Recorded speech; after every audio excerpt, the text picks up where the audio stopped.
sequence has always been there since the Masters began in 1934. It didn't get its name until '58, though, when American sports writer Herbert Warren Wind, on the left, wrote, "At the farthest reach of the Augusta National Course, down in the Amen Corner." He drew inspiration from the 1933 jazz song Shouting in That Amen Corner by the Dorsey Brothers. The reason behind its difficulty is all in the sand and the water. Tournament officials don't even bother to count the balls lost in there each year, such is the sheer number. The 11th, named White Dogwood, is a downhill 520-yard par 4 with a pond to the left of the green and a bunker to the right. Both cause a lot of trouble each year. The 12th, Golden Bell, is perhaps the most famous hole in the world, with danger everywhere. Many aim for the flag, but look, get it even slightly wrong, and you're in the azaleas at the back, or the bunkers at the front, or even worse, Rays Creek. Or you can play it safe and aim for the open green on the left. You chicken. Tiger Woods once said, if you make 4 bogeys from Thursday to Sunday, you're doing well. And the highest ever score on that hole? 13. It's a par 3. Tom Weiskopf in 1980 was the sorry soul. Often the iconic Ben Hogan Bridge is the only thing players enjoy about Golden Bell. Even if you escape there unscathed, though, you met with Azalea, the dogleg par 5 13th. It tempts players to go for the green in 2, but cut over those trees on the left at your peril. Every year, it seems, Amen Corner destroys someone's dreams.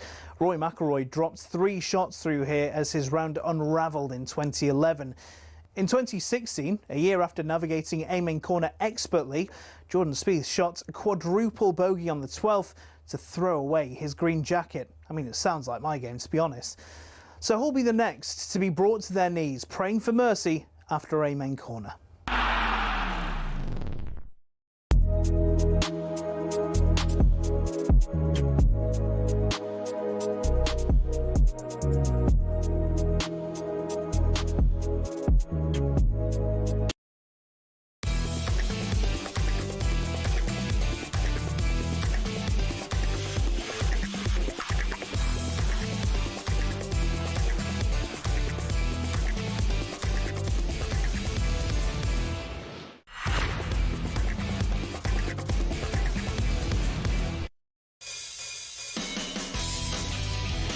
Welcome to it. It is Fight Night Live on talkSPORT. I'm Adam Catterall. Gareth A. Davies is alongside me for a very different kind of night. Of course, we'll be getting stuck into all the big boxing conversation, but our main focus is going to be on Egypt. Can a kickboxing icon survive Oleksandr Usyk's chess game? As we all know, Oleksandr Usyk is widely considered the greatest pound-for-pound boxer on the planet. Tonight, though, he takes on Rico Verhoeven, who is the most decorated kickboxer in history. A 13-1 underdog stepping into a world title fight for the first time. The WBC have sanctioned this bout. That has drawn a little bit of criticism, which we're going to get stuck into. They've also got an interim champion, Ajit Kabayel, in the waiting. Lots of conversation on the heavyweight landscape throughout the course of the night. Tonight is as much a cultural spectacle as a sporting contest. I'm sure you've got some thoughts. 03717 22 3344. A couple of world titles as well to talk about, including a few Brits abroad, hopefully snaffling their top championships. If you want to get involved with the show tonight, you're more than welcome to do so. 03717 22 3344. It's Fight Night on talkSPORT. Oh, it's been a minute. It's been a minute. We haven't been in the studio for some time. I know that we've been bringing you some live fights. Mr. A. Davies made a sensible decision to follow bare knuckle last week and not come to Doncaster in the pouring down rain. But it's great to be back in the studio with you, and it's great to be here talking about an event that is a spectacle. It is a little bit of a point of difference this evening, and it does start to generate questions about the wider landscape in the heavyweight division. Yeah, a lot of nuance there that you mentioned. Great to be with you, Adam. I think this is my debut in a watch-along for a live event from the studio. You're always there, that's why, mate. No, but it makes quite a pleasant change. I'm slightly nervous. Slightly nervous. No, wait. I'm slightly nervous for Rico Verhoeven. All right, okay. And Peter Fury. No, it's There's so many things to talk about involving this event, from the magnitude of it. It's looked spectacular all week. There's a massive cast list out there from your Canelos, Christian Mbili's, Andy Ruiz, Ajit Kabayel, you know, Spencer Brown, Gold Star, Eddie Hearn out there. I mean, there's loads more. Terence Crawford's out there. Canelo and Triple G are sat next to each other. Canelo and Triple G are sitting together. Jason Statham is there, of course. He's the main man. He is... He is the wingman, the Hollywood wingman that caused this when he showed Turki Al-Sheikh, his mate, Rico Verhoeven, knocking out 3 men in one night, and said to Turki Al-Sheikh, the Saudi minister, "Can you get him a fight, sir?" And he went, "Yes, I like the look of that. Let's do it." And it was at the first Fury Usyk fight, that, and on they've gone until eventually Turkey ticked the box and said, "Yep, get him in one of these big spectaculars." And it's almost a rewind of 2.5 years, Adam, when everyone was doubting, even though it was a bigger profile for us, certainly as Brits, when Francis Ngannou was placed in a ring with Tyson Fury in the battle of the baddest. This is glory in Giza, isn't it? I think my attitude towards the Fury and Ngannou fight is slightly different towards tonight, mainly because the WBC didn't sanction that as a legitimate heavyweight title fight. They have done this evening, and we're going to get stuck into that. But for people that have been keeping across this throughout the course of the week with the various shows that we have here on talkSPORT, and obviously with Spencer Oliver being out in Egypt, we're going to cross over to him very, very shortly to get a little bit of a taste of the atmosphere, because obviously it's baking heat out there and it does look a little bit windy. So I want to know how that's affecting the ring at the pyramids of Giza. But I think it's only fair that we paint a little bit of a picture as to what we're experiencing this evening. We are in a unique time where we have a heavyweight champion in Oleksandr Usyk who has clocked the game. He's been there, done it, got the T-shirt in multiple weight divisions, did it at cruiserweight, done it at heavyweight. And for me, Gareth, I don't know where you're at, but for me, he has answered every single question I've wanted him to answer. I wanted him to fight Fury. I wanted him to fight Joshua. I wanted him to fight Dubois. I wanted him to unify the division. He's absolutely done all that. So if I take away the fact that this is a world title defence this evening, I hold no grudge towards the main man in the heavyweight division. If he wants to do something where somebody's paid him an awful amount of cash to do something in a very unique arena of which he can look back at the end of his career and go, I once fought there. Yeah, and no one else has fought there apart from, as Jasmine was telling me, one of our researchers and producers here, who just read me an amazing poem. She's Egyptian, read me an amazing poem about Usyk and Verhoeven's fight tonight. People say that Egypt is maybe the first place that people did do bare knuckle, as it would have been at the time, did boxing. Centuries and centuries ago, millennia ago. Look, you and I often disagree about meritocracy, but I agree with you on this, that the irrespective of the fact you've got the two greatest from two different combat sports fighting each other tonight of the era, you know, there's no doubt that Oleksandr Usyk is the greatest heavyweight of this era, current era, and that Rico Verhoeven is an outstanding, an incredible piece of granite as a kickboxer, 10 years undefeated as a heavyweight in his own sport. 5 3-minute rounds they do. I want to get that in early as well. Notwithstanding all those things, the WBC title for me, the World Boxing Council title, should not be on the line. It wasn't at one point, then they stuck it back on the line. It is slightly different to Francis Ngannou and Tyson Fury, but we've got used to these over the last 3 years now.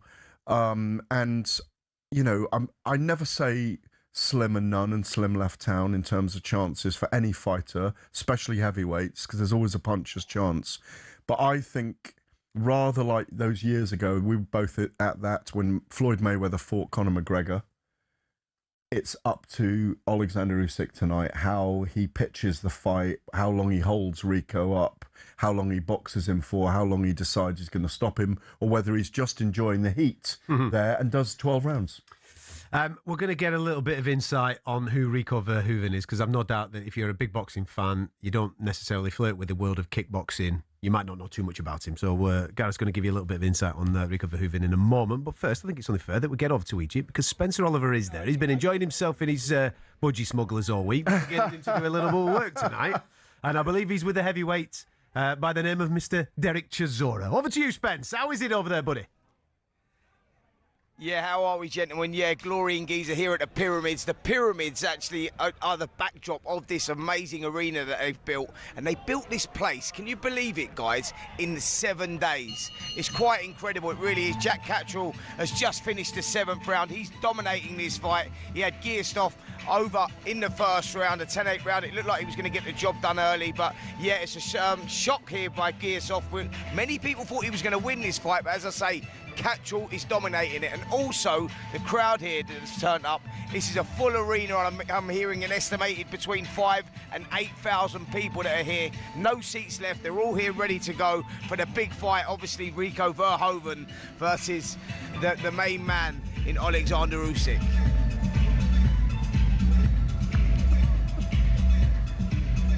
What's Derek doing there? I'm laughing. How are you guys? We're good. We're very good indeed. It's beautiful. Why, Gareth, why are you not here? This is beautiful. Why are you not here? Well, I decided to have a watch-along session with Adam Catterall because we haven't been in the studio together for a while, and I've been on the road a lot recently. I am missing it now. I see you guys there. It looks absolutely amazing. Talk to us about the week, guys. Talk to us about how warm it is there, and it's outdoors, I take it, and how it's been almost a symposium for the greatest boxers in the world this week we've seen. Yeah, it really has. I mean, look, the list that you were talking about that are here tonight, actually, you know, you mentioned there Anthony Joshua, Devin Haney, Terence Crawford, Canelo, Jai Opetaia, Agit Kabayel, Jason Statham, Martin Ford, Mr. Derek Chisora is in the house as well. Yeah, so star-studded crowd that we've got here, and the whole week actually has been very good. You know, we've been in the museum, the Egyptian museum. It's been fantastic there. That's where they held the press conference. The weigh-in today is, you know, there's a real interest in here, a real intrigue. Oleksandr Usyk, obviously the main man, but as you guys know, Africa has produced some big upsets in heavyweight boxing. Derek, I'll bring you in on this one. You know, we go back to Lennox Lewis when he got knocked out by Hussein Rakhman. Yeah. Go as far back as Muhammad Ali when he won against George Foreman. Yeah. Upsets, when they do happen here. And you picked Rico Verhoeven to win this fight, didn't you? Yes, I did. And then I saw his promoter, Jason, when we were coming in the red carpet, and I go to him, I think he might win this, because Derek, I think so too. Because remember, he asked for this fight. Alexander didn't ask for this fight, so I pick him to win it. And I tell you what, he's been so relaxed and full of confidence all week. We caught up with him actually Wednesday night at the Grand Arrivals, and I mean, he was oozing confidence. He's talking about his unpredictability and how that's going to puzzle Oleksandr Usyk, a guy that's figured out every single style that he's been in with. I put that question to him, guys, and he said, yeah, I know, but he's not been in with a kickboxer, is he? He's not been in with an unorthodox kickboxer. I'm going to be throwing shots from unusual angles, and I fancy when one of my shots lands, I'm going to win this fight. Fantasy versus reality. Obviously, we all go for Oleksandr Usyk to win, apart from Derek Chisora, who thinks that we could get the upset here. We're definitely going to get upset here today. Listen, history was made. Look behind us, we've got the pyramids. You know, we're in Africa, and most people have lost the fights in Africa. Do you understand? So, listen, I will bet this guy is going to knock Alexander out today, in the next couple hours. Well, there you go, guys. Look, well, like I said, you've had the upsets with George Foreman and Muhammad Ali way back in 75 or 76? You know, more recently, we had Corey Saunders actually beating Klitschko out here as well. Could this be on the cards? Could this... Oh, guys, I'll ask you this one. Would this be the biggest upset in heavyweight boxing history if Verhoeven was to win it? It's right up there, mate. I think it's right up there with what Buster Douglas did with Mike Tyson way back in the early 1990s. I'm interested to ask Derek why he believes that. Obviously, you've been in with Oleksandr Usyk, Derek. Give people that are listening just a little bit of a taste as to how good Usyk is, what he does with the range control, and what he will offer this evening, and why you've gone down the road of maybe picking Verhoeven to nullify that tonight. Listen, Alexander is a perfect operator in boxing. He knows his opponents, he studies them, but we don't know anything about this guy he's fighting today. We've only seen a couple of times of him in kickboxing, yeah? And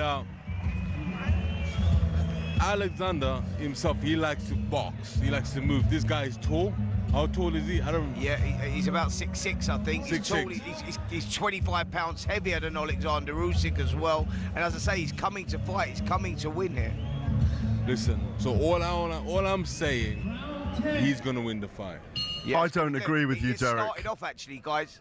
I don't agree with you. I think it's a very hard. Hang on a sec. It's a very hard fight for Rico. He's had one boxing match against a guy who was 0-6, all by stoppage. We know he's got Peter Fury in his corner. If you said he had the secret weapon and Peter Fury comes up with a game plan and we see Oleksandr Usyk age tonight in the early rounds and Rico takes him apart and knocks him out, I get that, but I just think he'll get exhausted down the stretch because of that skill set, because of that focus you need against him, Derek. Listen, all I'm saying, we're in Africa, fellas. Anything can happen in Africa. And I tell you what, guys, you know, when we're talking about upsets, we're in Africa. Anything can happen in Africa, fellas. Get it right. Lennox Lewis lost out there as well, didn't he? Yeah, exactly, yeah. He did, mate. He got knocked out by Hasim Rahman many years ago. But when we're talking about upsets, right, has we set the trend here, yeah? Richard Torres Jr., who's America's big hope, the Olympic silver medalist, was coming here with 14-0 with 12 knockouts, going in against Frank Sanchez, who had been knocked out by, Caballero. And you go, it was Torres' launch pad. It was his night. He went out there and he got flattened in 2 rounds. Did he get flattened? He got knocked out cold in 2 rounds by a big left hand. It was a massive surprise. Is he set the trend there? Is it going to be the night of knockouts, Derek? I'm telling you. Listen, this is Africa. Anything can happen in Africa, fellas. Huh. Top boys, thank you very much, gents. We will be back with you, Spencer, a little bit later on in the programme. There you go, Derek Chisora. He's enjoying himself a bit too much. Listen, they're all enjoying themselves. I'm kind of missing it now. I've got FOMO now. Why would you not? I didn't till now have FOMO. Till Derek said, "Where are you?" Now, I'm sorry, and I'm not. It's not a slight on you. Yeah, it is.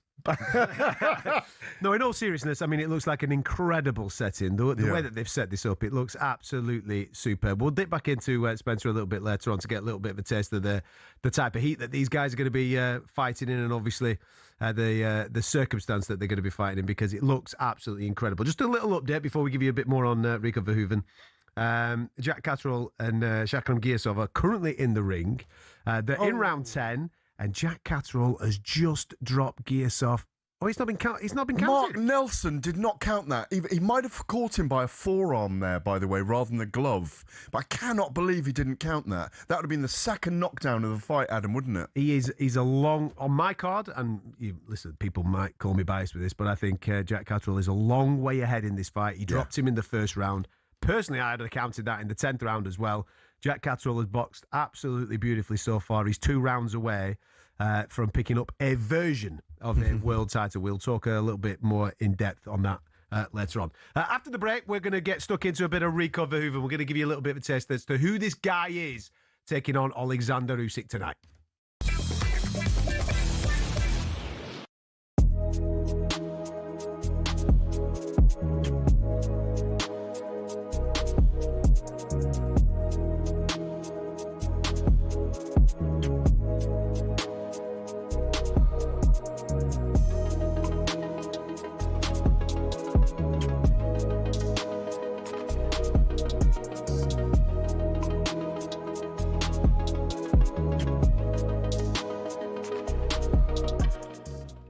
What was your overriding emotion last night, watching it all unfold and feeling as you do for this great club? I think for me, it's Aston Villa, a sleeping giant. You know, European Cup winners in 1982. All you ever heard was, you wasn't born. You wasn't born when Villa won that. They've only won, last trophy was 30 years ago. So it was that pressure, sort of that monkey off the back for Aston Villa fans and the players and the football club. But emotion as well, Jim, because I spoke to so many Villa fans, parents that have passed away, you know, family members that have passed away, and what this would have meant to those people that aren't here today. And people are going through a lot. You know, everyone's going through a lot, football fans. What last night can do to give people a boost, what they're going through in their life. It was amazing to see my people, my fellow Brummies, so happy. Brilliant. Your people. You're right. Your people. In terms of legendary status, Gabby, where is this group now? Oh, they're legends. And I say this all the time, Jim. I don't like to be called a legend. I feel legends of a football club need to win something. I really do.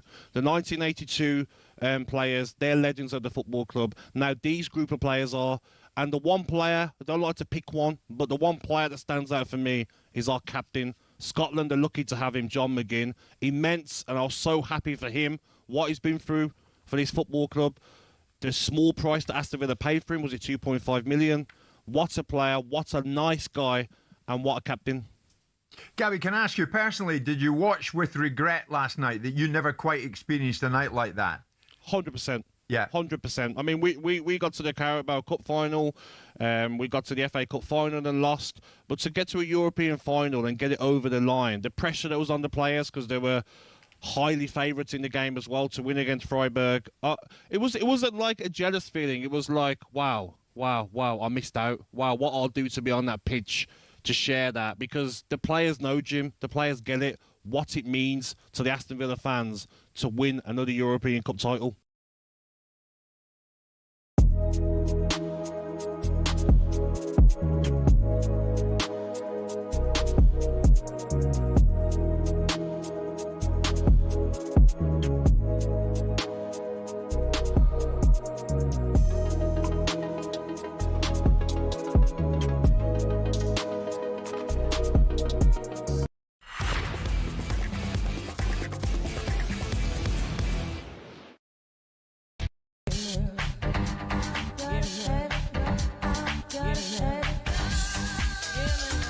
It's Fight Night on talkSPORT. I'm Adam Catterall. Gareth Davies alongside me. A little earlier on this evening, we saw Frank Sanchez knock out Richard Torres Jr. in the second round. Two big heavyweights going at it. And we'll have a little bit of discussion of how that affects the landscape a little bit later on in the programme. Jack Catterall versus Shakan Gilasov, just about to enter the final round. They're just completing round number 11. Jack Catterall is coasting this fight right now. If he stays on his feet for 3 minutes, he'll win a version of a world title. He's been absolutely magnificent in this fight this evening. Giza has to throw the kitchen sink at him. We will keep you up to date with that. The main event this evening, which has been put together by actor Jason Statham, is Oleksandr Usyk, the undisputed champion, or former undisputed champion. Obviously, belts have been fragmented in the heavyweight division, and he's taking on legendary kickboxer Rico Verhoeven, who comes in as a 13-1 underdog. Firstly, Gareth, is that price fair? Or does the sheer unpredictability of a kickboxer's movement and power give him a puncher's chance that the market is undervaluing? No, he's a huge underdog. This is a 95-5, 90-10 max chance for him in Usyk's favour. Rico's had one boxing match. Even though he's done boxing training for 15 years under Peter Fury as part of his team with Dennis Schuil, who's there part of the team as well, but Peter's taken over for this. I think he's a massive, massive underdog. But what he is in kickboxing, you've got names like Peter Aerts and Badahari, big names from the sport. And Verhoeven has lifted himself to be one of the greatest of all time over the last 10 years. And while glory's been very big, under the CEO leadership of people like Marshall Zelaznik, who used to be a big figure in the UFC, and he's fought here and he's fought all over the world, Verhoeven. He's a massive, massive star in the Netherlands, in Holland. I mean, he even voiced Adam. He voiced Ferdinand, the voice of the cartoon donkey in the Hollywood movie. His voice is Ferdinand. He's just been in Roadhouse 2 with Jake Gyllenhaal. Yeah. He's a crossover star. The point that you're making is that he's mainstream, isn't he? Mark Wahlberg's a mate. Dave Bautista, Kevin Hart, and Jason Statham, who's like his Hollywood wingman, as I was saying earlier. And his Hollywood wingman went out to sell his guy to Turki Al Sheikh. They become mates as well because Statham's a fanatical martial arts fan. You and me ran into him. Where did we run into him? With Frank Warren one night in Vegas. That was after Wilder Fury. Was it in the Waldorf? I think it might have been the Waldorf. It was after Wilder Fury 2. Yes. And weirdly, we couldn't tell you two apart. Yes. The Stockport Statham, yes, indeed. We couldn't tell you apart. But he's not just a kind of fly-by-night fan. No, he's big into it. He's been really into martial arts for a long time. He's friends with Rico. And as I say, he went out and sold his man to Turki Al-Sheikh, and Turkey said make the fight. Weirdly, if people don't know this, originally before Anthony Joshua's tragic car accident in which 2 of his friends died, teammates and friends died in Nigeria just before the start of this year, he was slated or agreed to fight Anthony Joshua. Yeah. And then Usyk was obviously going to fight Deontay Wilder at the time. Yeah. Rico's told me in an interview for Ring Magazine, and I've done a piece in the Telegraph with him today, that they thought, do you know what, why don't we try Usyk? And Usyk said yes straight away. So here we are 4 months later, they're fighting in Giza in the pyramids. And what is going to go down in history as a major event, if not a major fight. But who knows what's going to happen? Well, I completely agree with the percentages that you gave up of 95%, 5% window there for Rico Verhoeven. Would you agree that maybe his best opportunity is as early as possible in this fight, whilst Oleksandr Usyk is trying to figure out the patterns of maybe some unorthodox striking coming from a kickboxer? Look, here's the startlingly horrible fact for him. He has amazing cardio. He has fought and beaten up and stopped 3 men in one night in a tournament before, which is what was shown to Turki Al-Sheikh. But kickboxing, championship is 5 3-minute rounds. Non-championship is 3 threes. So, you know, he's a 15-minute fighter. Tough as they are, they've got great physiques, great bodies. I mean, he's built of granite. As I say, hasn't lost for a decade. But I just think to go early, to go hard is what he's best doing. Because rather like Floyd Mayweather and Conor McGregor all those years ago, as I said to you at the top of the show, I think he'll bring his best and he'll slowly get exhausted by Usyk's movement and his cat-like tendencies and the left hands he doesn't see coming that land on him. We're going to talk about the WBC sanctioning this as a world title fight. A little earlier on this week, we had Maurizio Sulaiman catching up with Spencer Oliver. Listen, the whole thing, we've spoken about it on many, many occasions. It has caused a little bit of concern. It's caused a little bit of critique. But this is what Maurizio Sulaiman had to say a little earlier on when he caught up with our very own Spencer Oliver out in Egypt. Maurizio Sulaiman, president of the WBC, thank you so much for joining us. What an event we've got here in Egypt. It's mind-blowing. You cannot describe in words what you feel, what you see, what you wonder. This has been thousands of years in existence. Every children's history books have the pyramids somehow. Movies, humanity has wondered what has happened in this area of the world 5,000 years ago. And to see a boxing match taking place at this level shows you what boxing is all about. Yeah, boxing has grown so much and it has become global, and we're seeing it in different territories now. But did you, who's been around forever with the WBC, did you ever expect to do a show here at the pyramids? I always dreamt. I had the dream. And generations, and my father from the Middle East, he was from Lebanon and Syria, always wanted to see something happen in this area, but to be realistic, to think a fight at the pyramids was only like a dream. Yeah. Now it's a reality. And the fight is Oleksandr Usyk, not just a generational great, but he's going to go down as an all-time great.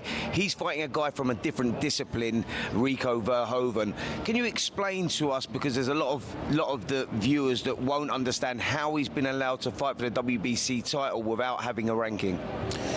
The WBC has a criteria which is posted in the website for rankings. One of the criteria includes your activity as an amateur fighter, as an Olympian, and as a combat sport like Muay Thai and kickboxing. MMA is different because it's you use different techniques, but kickboxing is in reality boxing. And we have had so many examples of Muay Thai fighters converting into international boxing, that's the way it's called in Thailand, and become champions. And you have here a fighter, a kickboxer, who has been world champion 13 years with all the credentials. And Usyk has fought Joshua twice, Usyk, Fury twice, Dubois twice in a row. Let him have a fight that he petitions. So we were immediately voted in favor of supporting this event, and now look at what it is. Brilliant. And we caught up with Ajit Kabayel yesterday. He is next in line for that WBC title shot. Will you make an announcement after the fight if and when he will get that shot? Well, we already did at the convention. Usyk was in Thailand. He petitioned a voluntary defense, and it was clear that after the voluntary, the mandatory comes. Caballel did a title defense in January. Great show in Germany. He has become a hero in his country and the area, Turkey and Germany. So the WBC ruling is after this fight, the winner fights Caballel. And we will see that in Germany? Well, that's a possibility because that's where you can do a stadium fight with Caballel. The president of the WBC, Maurizio Suleiman, who has sanctioned this fight tonight as a world title defence for Oleksandr Usyk. He was kind of explaining there with Spencer that he petitioned to the WBC, Usyk this is, for the right to have a voluntary defence. And the next fight that he will have will be mandated by the WBC, hence talking about the interim champion there, Ajit Kabayel. The interesting thing that Spence didn't push him on there was the fact that Rico Verhoeven's come from a different sport. If you are going to have a voluntary defence of your WBC title, I would fully anticipate that to be either number 1 to number 15 of the current top-ranked fighters within the WBC rankings, which is the normal way that this goes about. This has not been the case. This is a fighter from outside of the sport of boxing. Don't get me wrong, a very successful guy from outside of the sport of boxing, but he has come in and he has leapfrogged a lot of people that have paid their sanctioning fees, who have put themselves in position for that voluntary defence. This, for me, really does diminish the WBC title tonight with the way that they've carried on with this particular fight. I think they've made a mistake. They should not have put the WBC belt on the line, because if for any reason Rico Verhoeven beats Oleksandr Usyk tonight, it makes a mockery of the WBC heavyweight belt. That has been held, by the way, by Sonny Liston, Muhammad Ali, Evander Holyfield, Lennox Lewis, Vitaly Klitschko, yeah. Deontay Wilder. There's a panoply of great names that have earned the stripes to win it. We know the ins and outs. We know that the rules, which he didn't explain there, because originally the WBC belt was on the line, then it was withdrawn, then it went to their extraordinary council, and they considered his record in another martial art, which is within their rules. And because he's so decorated, they decided to give him the opportunity. He's 1-0 as a boxer against a Hungarian who was knocked out by 5 other opponents. He was the 6th knockout on the record. The guy's never boxed since. I don't agree with it. 6 weeks ago... Does it damage the credibility, do you think? I think it does damage their credibility. 6 weeks ago, and I know Rico well, and I know Karim, his manager, well, I did the ring cover interview with him, and the last 20 minutes, when we'd stopped recording, he said, "What do you really think? Because I've heard your criticism of it." I said, "No, that's what I think. I don't not wish you well, because I love Rico. He's a fantastic human being and a brilliant fighter." I said, "But my deep opinion is, I wish you well, and I hope you upset the history books, because it will be the biggest upset in heavyweight boxing history, in my view." Almost like that moment when Francis Ngannou knocked Tyson Fury down. It was seismic. You can talk about Andy Ruiz beating Anthony Joshua. You can talk about Mike Tyson losing to Buster Douglas. But these were heavyweight boxers. Yeah. If Verhoeven wins, it's a spectacular upset for the WBC as well. And they go away with egg on their faces in Giza. It shouldn't be, even though I had it out with Rico, I said, "Listen, I'm not pillorying you. They've made the decision." He would have fought Oleksandr Usyk, belt on the line or not. This is a prize fight. Shouldn't be a world title fight, in my view. Let us know your thoughts. Get stuck in to the show. 03717 223344. We'll continue talking about the main event, which is coming up a little bit later on this evening. Oleksandr Usyk against Rico Verhoeven. We can tell you that Jack Catterall has won his fight against Shukran Giziov. and he has picked up the WBA regular title. Here's a question for you. Do you class the regular title as a legitimate world title? Get in contact with the show. We'll discuss that next.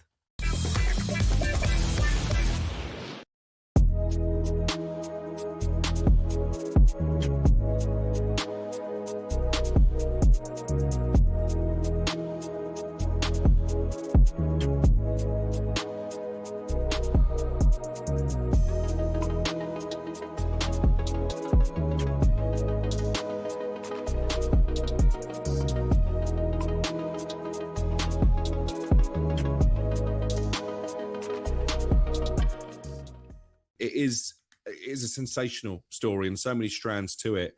And I've seen a lot of Southampton fans who've come out in condemnation of the club. They say this is the darkest day in their long history. And I think a lot of Southampton fans are quite embarrassed at the way in which their name has been dragged through the mud. As you say, the punishment is immediate expulsion from that playoff final on Saturday, the £200 million game. So they have been stolen of the right to possibly get back into the Premier League the first time of asking, and a 4-point deduction for the start of next season. That's because, as I understand it, the EFL argued that the playoffs needed to be treated as a separate cup competition. Obviously, Southampton admitted spying on Middlesbrough, so that's where that punishment comes from. They also admitted over the course of this hearing with the Independent Commission spying on at least 2 other Championship teams, which is why there's also a points penalty for next season. Southampton appealed it immediately, not because they feel they're innocent, but because they feel the punishment doesn't really befit the crime. One of the things I was told coming out of St Mary's is they feel this is unprecedented. It is, because there isn't a precedent. I know that Marcelo Bielsa escaped with a fine, but it was only after that incident ahead of the Leeds final playoff with Derby that it was put in the rule book. So this is uncharted territory. Southampton have told staff in an email that I've seen from the Chief Executive, Phil Parsons, their legal team are confident they've got a strong case. They're going to keep preparing for this game on Saturday. I don't think it's going to be overturned in terms of Southampton being allowed to play this final. What could happen is a sort of halfway house where the points deduction gets rescinded.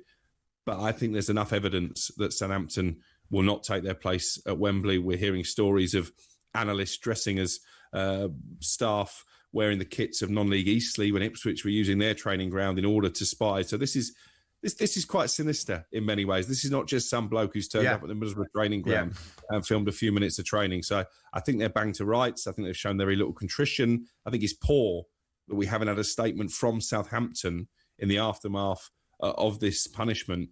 We still haven't heard officially from the club. Yeah, we're a long way down the line now. Surely they should have had something prepared.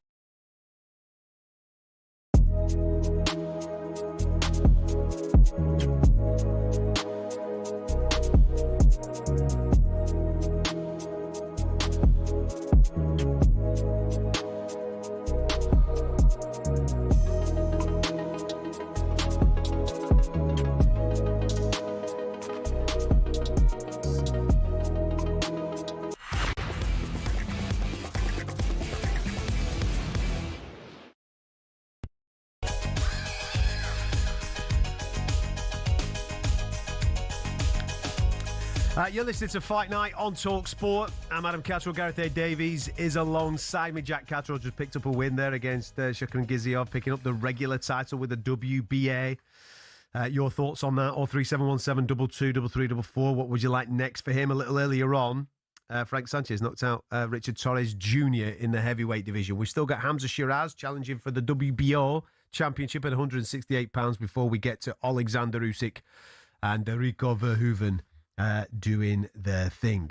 Just a little bit of extra on top of what we've just been speaking about with the WBC sanctioning tonight's main event.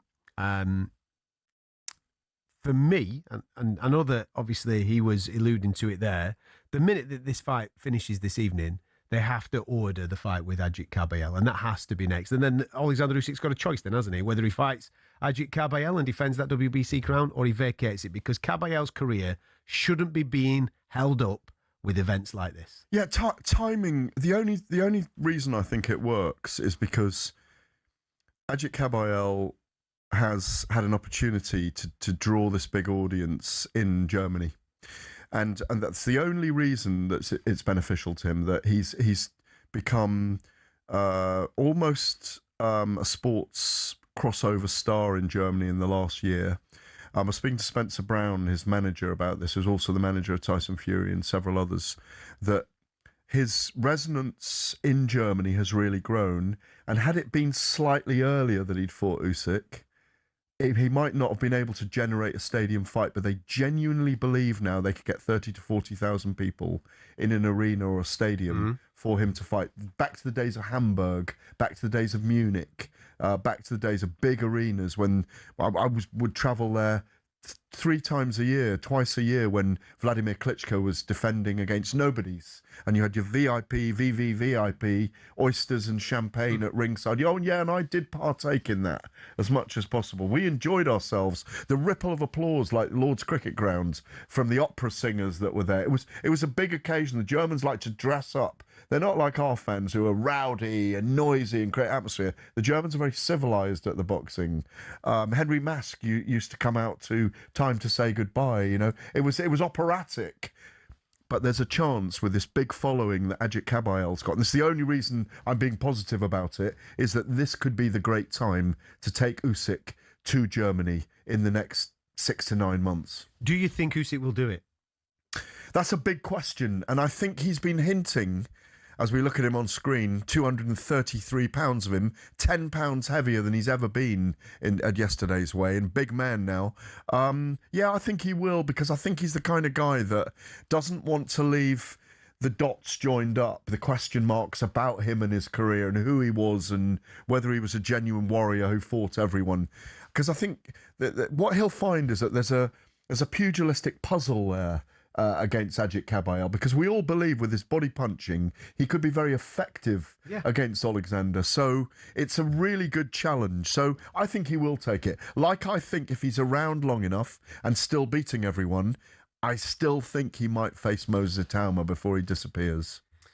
Shall we talk about the heavyweight division? Yeah. Can I borrow that pen over there? Because I need to write a list. You're making a list, are you? Well, you mentioned Torres losing tonight to Frank Sanchez. Yeah. I had Torres in my top 10.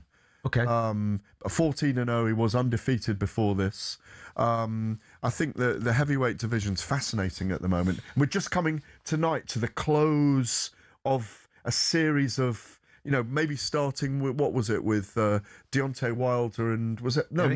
maybe it was before that even, but that's the one I can remember. And then we got Moses. Fury and Arslan Magdov. Then we had Dave Allen, we had Moses, we had, who else have Dubois and Wardley. Dubois and Wardley. Oh my God, how can I forget that? But all those pieces, apart from Kabayel, they've all been fighting. Just on what you mentioned there, because I was really interested to watch Richard Torres this evening, and he was knocked out in 2 rounds by Frank Sanchez. Richard Torres kind of was the one that I was hanging my hat on for the American side of this heavyweight division, and we kind of need it. I know it's... Listen, Deontay Wilder was the guy. Then you had a little bit of a go with Andy Ruiz, but where's the rest of them? Where are the rest of those American heavyweights? When I was a kid growing up in the 1990s, it was all American heavyweights, wasn't it? And then we just had Lennox going over, and Frank Bruno had a little bit of a go, didn't he? And we had a couple of guys going over like Herbie Hyde and what have you. But it was mainly American heavyweights, whereas now they don't necessarily seem to exist. It seems to be all about the Brits. So where is the American interest in the heavyweight division? And with Torres Jr. getting knocked out this evening, it kind of kiboshes that a little bit. Andy Ruiz Jr. is in attendance this evening, but the guy's not really been that active. No, not for 3 or 4 years. So, and he's slimmed down. So is there you've just made your list there. Is there American in your top 10? No. Which is because Torres was at 8 or 9 for me before. I think 9. So you haven't got Ruiz Jr. as a former world champion in there? No, because I think Sanchez goes into that position now after that victory against him. Sanchez is a very decent fighter. Usyk 1. Yeah. I've got Dubois at 2. Okay. Dubois beat Kabayel or not? For you? I think it's a very good fight. It is, and it will happen. Kabayel at 3, and obviously both of those are with Queensbury, Frank Warren now, and he's going to get the fights made. Because that fight, if Usyk vacates the WBC, Dubois and Kabayel will fight for unification. Do you think they'd automatically upgrade the interim champion, Kabayel, and then away we go? Absolutely they would. Okay. But I think Usyk will face him. Wardley 4. Fury 4. Yeah. Wardley 5. Who did you have as 3? Oh, right, you got Dubois, Caballel. I've got Usyk at 1. Yeah. Dubois at 2. Yeah. Caballel at 3. Okay. I'm putting Tyson Fury at 4 at the moment, even though listen. I've written a piece for Ring Magazine, Fury against what happens in the event of Fury versus Dubois, Caballel, Wardley, Itauma, and Joshua. I've written fight reports on all 5 of those in next month's magazine, and only one of them beats him. Who is it? Only one of those beats Fury. Who is it? Beats Tyson Fury. Now, you've probably said that it's Moses Itauma. Yes, it's the changing of the passing on of the baton, the changing of the guard. Okay. Yeah. Okay, so you've got Joshua down at 7. I've jumbled my list up here a little bit. Usyk at 1, Dubois at 2, Caballel at 3. Even though I think Fury is capable of beating him, but I'm just putting Fury in at 4 now, just to have a little tease. Wardley at 5, Hrgovic at 6, Itauma at 7, and hopefully next week, if they really want to put Itauma in with Hrgovic and give him a proper rounds test, I still think he bashes him into next week. I think Itauma beats everyone, maybe apart from Usyk. But even that's going to be... You're getting giddy. I'm getting giddy. Joshua at 8, Frank Sanchez at 9, and F.A. Jagba at 10. Am I missing someone there or not? No, I don't think so. Joseph Parker. He's not in the rankings at the moment, but he probably slide. Andy Ruiz. No, Andy Ruiz is in my top 20. Yeah, I'm afraid so. Yeah, but what's he done for me lately? He lost to Jarrell Miller, in my view, in Los Angeles on the Crawford-Madrimov undercard. Are you far off with that top 10 or not? You've got Andy Ruiz in that top 10, have you? Maybe. But no Americans, really. No. And he's a Mexican anyway. Mexican-American, yeah. You mentioned there the possibility of seeing Moses Itauma against Filip Hrgovic. I think that is an absolutely fantastic fight. We're going to talk a little bit more about that next here on talkSPORT. Don't go anywhere.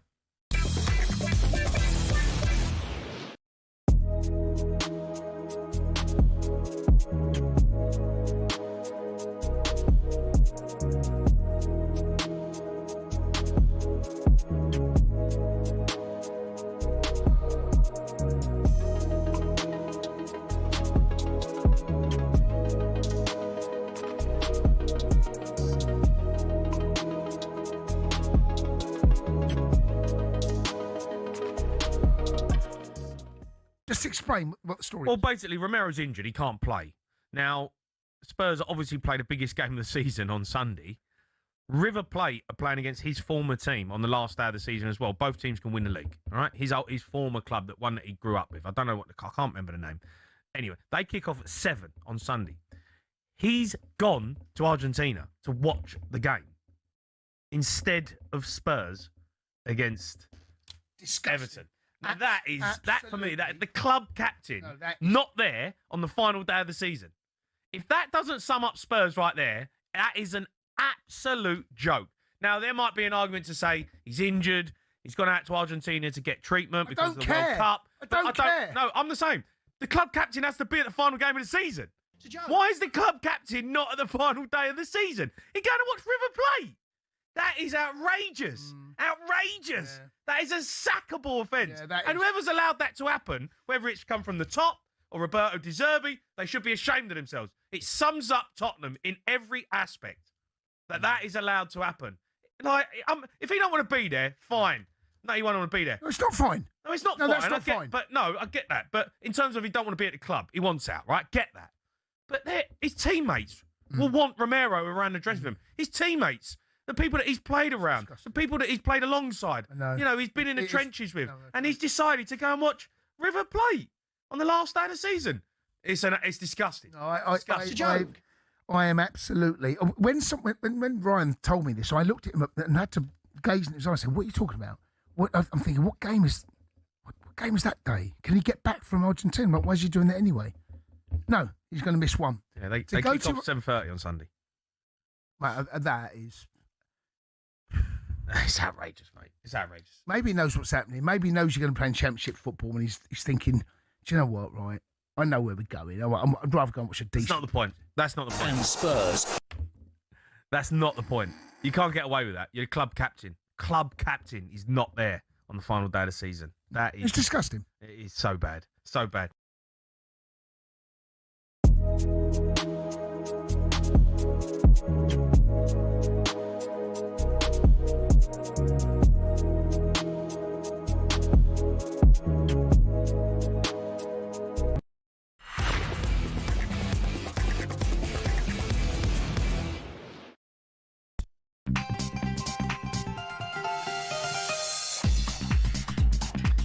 It's Fight Night on talkSPORT. I'm Adam Catterall. Gareth A. Davies is alongside me. We're going to get stuck into the potential of that fight between Moses Atama and Filip Bergovic in a moment, but we're going to get ourselves back out to Egypt. Why not? I want to know about the temperature. I want to know about the wind. I want to know about the atmosphere.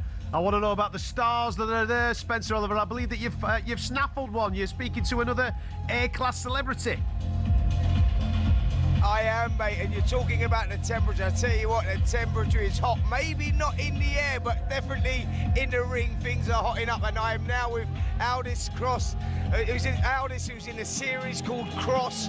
It's on Amazon Prime. He's a huge star. Just to add to the celebrities that are out here right now. And Aldis, thanks so much for joining us, mate. I mean, firstly, what about the backdrop there, the pyramids? We were talking about that. I know you've not had a chance to get over and see the pyramids yet. I was up close and personal with them actually on Wednesday, yeah? And it brings up that theory. Who built the pyramids? You know, we go back over 4,500 years ago. Like, if you look at it, when you get up there and see the size of them, I go, couldn't have been humans. So I'm now leaning towards that theory of aliens. I mean, where are you at with that? I'm on us. I definitely think it was my people, man. The brilliance, the ingenuity. So you gotta understand this about me, right? I come from a school of invention. Like, that's what I do. I'm a creator, inventor. I like make watches, all that kind of crazy stuff. So all I do is I study theory, I study foundation, design theory, all that kind of stuff. I don't know how they did it. I just know that they did do it. Now, them bricks are heavy.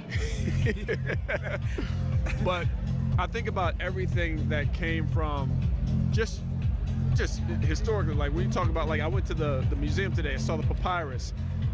Just the thought process around that. I saw how they, you know, I saw the hieroglyphics, and then I saw the tools that they used to create the hieroglyphics. And in my mind, I'm sitting there thinking, damn, what did they do to study, like, what rock cuts what? You know, the resistance, the resilience, who does what? How do they figure it out? But it's just years and years and years of getting it done right. So honestly, I think it was just years and years of lessons on top of lessons that created the brilliance that we still continue to learn from today. Absolutely, it really is.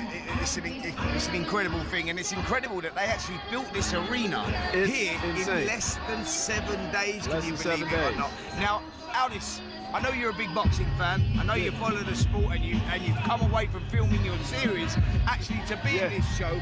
Talk to me about it. Oleksandr Usyk, one of the best, not maybe of just this generation, but of all time. So, who I think is one of the best of this generation? Yeah, I say not just the best of this generation, but probably one of the best of all time. We get to see him in the flesh here. Yeah, man. I mean, look. So, definitely happy to see Usyk, because the man's a monster, and I say that obviously with full-on respect. I come from a foundation of fighting. I was a competitive martial artist growing up, so to be where he's at is insane. But I gotta put the love on my boy Rico, because my boy invited me out, and I want to see him make some history tonight. There you go. Now, Aldis Hodge is actually here supporting Rico Verhoeven. It's coming together now. Jason Statham are obviously friends with him as well. I'm starting to piece it together. Can he pull off? The guys back in the studio were talking about this would go down as the biggest upset in heavyweight boxing history. Can he pull it off? Here's the thing about Rico, is that he's an undefeated heavyweight champion kickboxer, right? Foundations are different when it comes to the different fighting styles, but he's definitely going to get in there and give a good fight. I believe in him fully that he can take this and do it. I also want to see how Usyk gets down, because, again, I respect the craft, and I want to see a brilliant fight. honestly, I want to see take me to 12 rounds. But I feel like my man Rico has a real chance. So that's where I'm living. I'm dying on that hill. Well, there you go, guys. Look, you heard it there from Aldis Hodge. He's here to support Rico Verhoeven. He thinks that it's a possibility he can pull it off. Guys, we've talked about it out in Africa. There's some strange results go down. Go back to Foreman Ali, Corey Saunders beating Klitschko. Yeah. Could this be another one, boys? So check this, man. Rico, he's big, he's strong, but he's quick and agile. That's the most unassuming thing about him. And I'm talking as somebody who has trained with him, and I've been surprised by him. So I think we're gonna get a great show. No, I know we're gonna get a great show tonight. Yeah. There you go, boys. So we got a Rico Verhoeven fan here who says he's gonna pull off the upset. Top boys, thank you very much. Thank you very much, Spencer. Thank you very much. Aldis Hodge there, the man from Cross. A lot of people, obviously, I've no doubt have seen Aldis doing his acting, but he's tonight in the frame of, like us all, a boxing fan, ringside at the Pyramids of Giza. Looks amazing, Ed. It does look absolutely sensational. Really as Hamza Shiraz makes his way to the ring to take on Alan Bekic for the WBO 168-pound title. We'll keep you across that and how Hamza gets on. Just before we move on to our next section, just a quick one on the Italma Hrgović fight. We floated it a little bit earlier on in the show. Personally, I think it's the absolute perfect fight for everybody involved in that. From a Moses Italma point of view, listen, he's been beautiful so far. I've really enjoyed being ringside on a couple of occasions to watch Moses do his thing. I thought he stepped up brilliantly last time. And now it's that next level before you then move into talking about world titles. Filip Hrgović is absolutely the right guy. He's been in with Daniel Dubois. Daniel Dubois has beaten Hrgović, but he didn't put him on the seat of his pants, did he? So this is a real test for Moses Italma. I think it's the perfect fight for him. And from a Filip Hrgović point of view, listen, he's just coming off the back of 3 consecutive wins. He needs a step up in level of competition too. And there's nothing better than stopping a hype train, is there? So if he can do that, he will put himself in prime position to fight Daniel Dubois. Yeah, and if you look at his record, really, that defeat to Daniel Dubois was an extraordinary performance by Dubois, and he was kind of stopped on cuts in the end, really, rather than he was fatigued and cut very badly, cut around the eyebrow. He's an incredible fighter. Again, someone I've spent a lot of time around. He's a very tough man. He's out of that Croatian martial arts kind of milieu, the Mirko Krokop, the Marko Martinjak, the bare knuckle fighter. There's a lot of great fighters from Croatia. They're a warrior nation. The Romans used them as mercenary fighters. He's a genuine gladiator, and because he's in proportion, he's the size of a flaming basketball player. He's a much bigger man than you think he is. He's got a right bolo punch that people don't see coming a lot as well. He hits you with that you don't see coming. I've spoken to people that spar with him a lot, and they say that right hand of his is so dangerous. He got it working quickly against Dave Allen as well, didn't he? It's his trick punch. It's his party trick, if you can call it that. He's very dangerous for Moses. It could upset the hype train. There's no question about it. He will be handsomely rewarded financially for it. I think that's what they're going through at the moment. What's the risk and reward for him? Obviously, he can come back and fight for a world title still, but they're going to have to pay out big for Hrgović to take on Moses Italma. He could upset the apple cart. But I think Moses has the speed of a middleweight. He's got great power. He's going to be caught at some point unless he puts Hrgović away early, which I'm not going to rule out either. But it's like you say, the idea of that is thrilling, as it is if Oleksandr Usyk comes through Rico Verhoeven tonight and we get him against Ajit Kabayel next, and we get Fury and Joshua later this year. Wow, the heavyweight division is on fire. I don't care what anyone says. It is. Listen, and Queensberry in particular are putting on some sensational fights, putting in their guys together. Wardley Dubois a couple of weeks back was absolutely sensational. I know that obviously they look after Moses Italma, they look after Ajit Kabayel. They've got strong relations with Turki Al-Sheikh, so there's no reason that we can't get these fights. We are living in a really, really fruitful time for the heavyweight division, and hopefully that's all filtering down into the other divisions too. But the heavyweight scene absolutely is red hot right now. Let us know what you think about it. 03717 223344.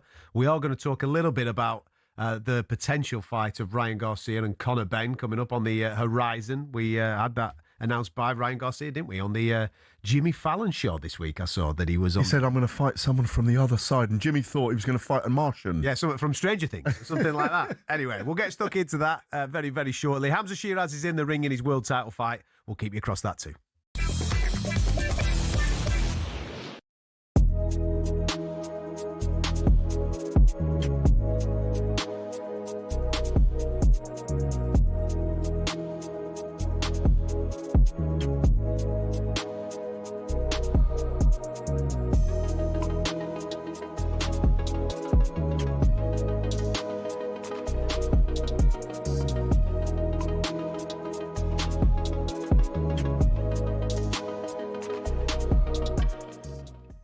When you're sitting with your squad and you're looking to pick a squad of 26, you say, how many defenders do we need? I would normally go with 8. There's 9, isn't there, in this There's 9. And I wonder whether, mentioned earlier, question marks on Stone's fitness, James's fitness, and maybe Livramento's. Yep. 3 players has put an extra defender in his mind to cover that, which I think has been at the cost of Cole Palmer at the front end of the team looking at this. Well, let's be ultimately clear. When you go through the squad, Livramento's played 164 minutes in the Premier League since the last international break. James has played 83 minutes of the Cup final, but not played against Spurs. He played 27 minutes off the bench against Liverpool at Anfield the week before. Stones, since the 2nd of December, has featured 4 times for Manchester City, totalling just 253 minutes of action. And Jed Spence, I mean, look, he played 70 minutes against Uruguay in the friendly on the Friday night of the last international break, but he's only started once under Roberto De Zerbi. So it's not as if everybody in that back line is playing regular football. I guess you can look at that 2 ways. You could say there's a risk because they've not played many minutes, or you could say actually they're coming in fresher than some of the players because they've not played so many minutes. Looking at your face, Stuart, you think they should have had a lot more minutes under their belt. I think people are a little bit deluded with this word fresh.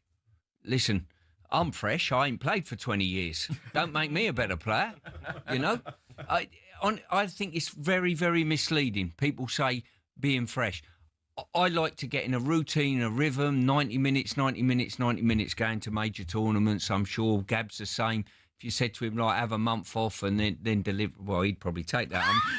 I'm wrong individual, sorry, but most people, most normal human beings need the consistency of playing. And this fresh, it's a red herring. Honestly, it really is. You're telling me, leave me out and don't play me a great deal since the 2nd of December in John Stones is going to be helpful this summer. I don't see it. And he has a history of picking up injuries. Didn't he pull out the last squad injured at the last minute? He did, but the other thing to mention is that he always seems to be available for England, especially at major tournaments, and he has managed to do that regularly.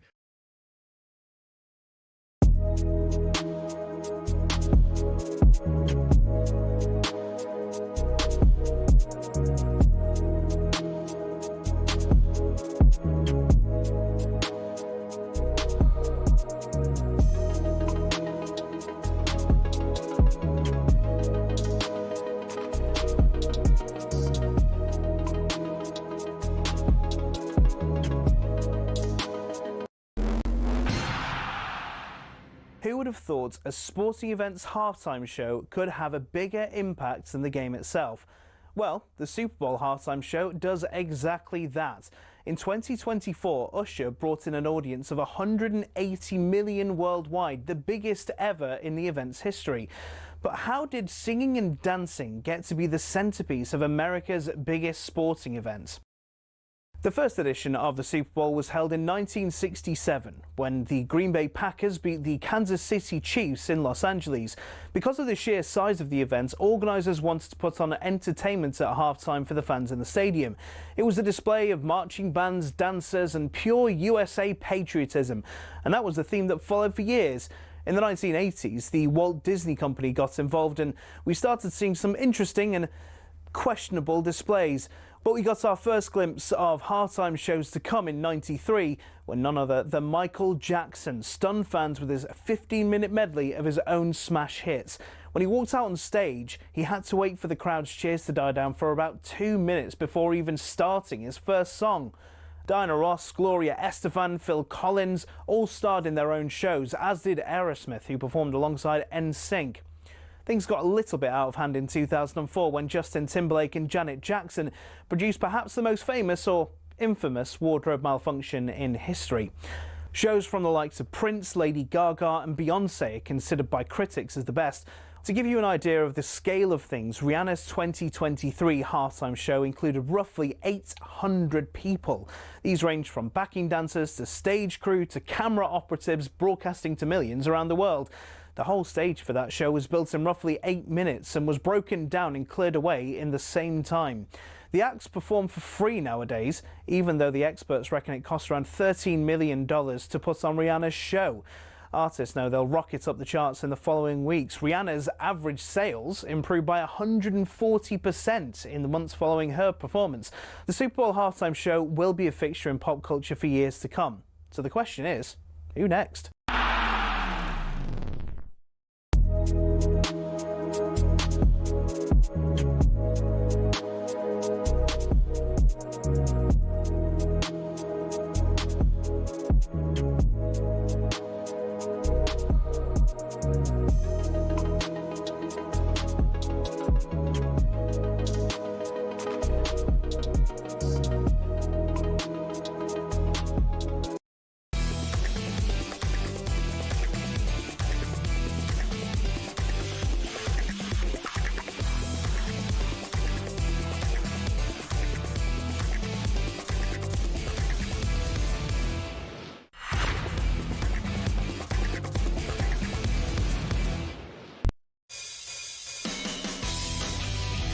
You listen to Fight Night on talkSPORT. I'm Adam Catterall. Gareth A. Davies is alongside you.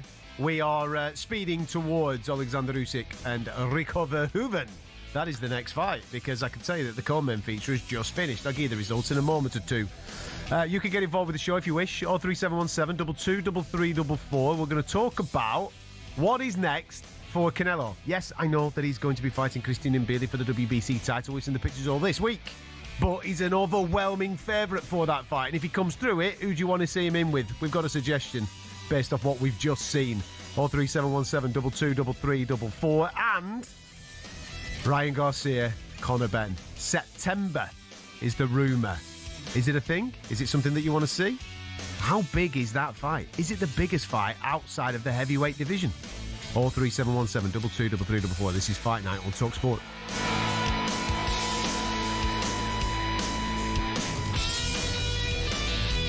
Well, as I said on the preview of this fight, massively overmatched. Hamza Shiraz has just destroyed Alan Begic in 2 rounds. He's now the WBO super middleweight champion of the world. Begic come into that fight, obviously undefeated, and people look at that and think, yes, he's absolutely earned his right for a world title shot. Nah, he navigated the system to this particular point. His record is padded. Go and look at the people that he has beaten. He was massively out of his depth this evening. I don't even think he's landed a shot on Hamza Shiraz.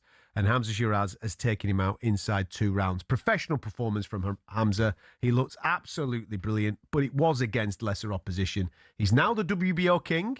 And you've got a suggestion for his next fight, haven't you? I have very, very precise punches, not a lot coming back. Left uppercut, left hook, flurry of punches, heavy body shots. The body shot, left hook to the body that eventually put Begic down, Adam.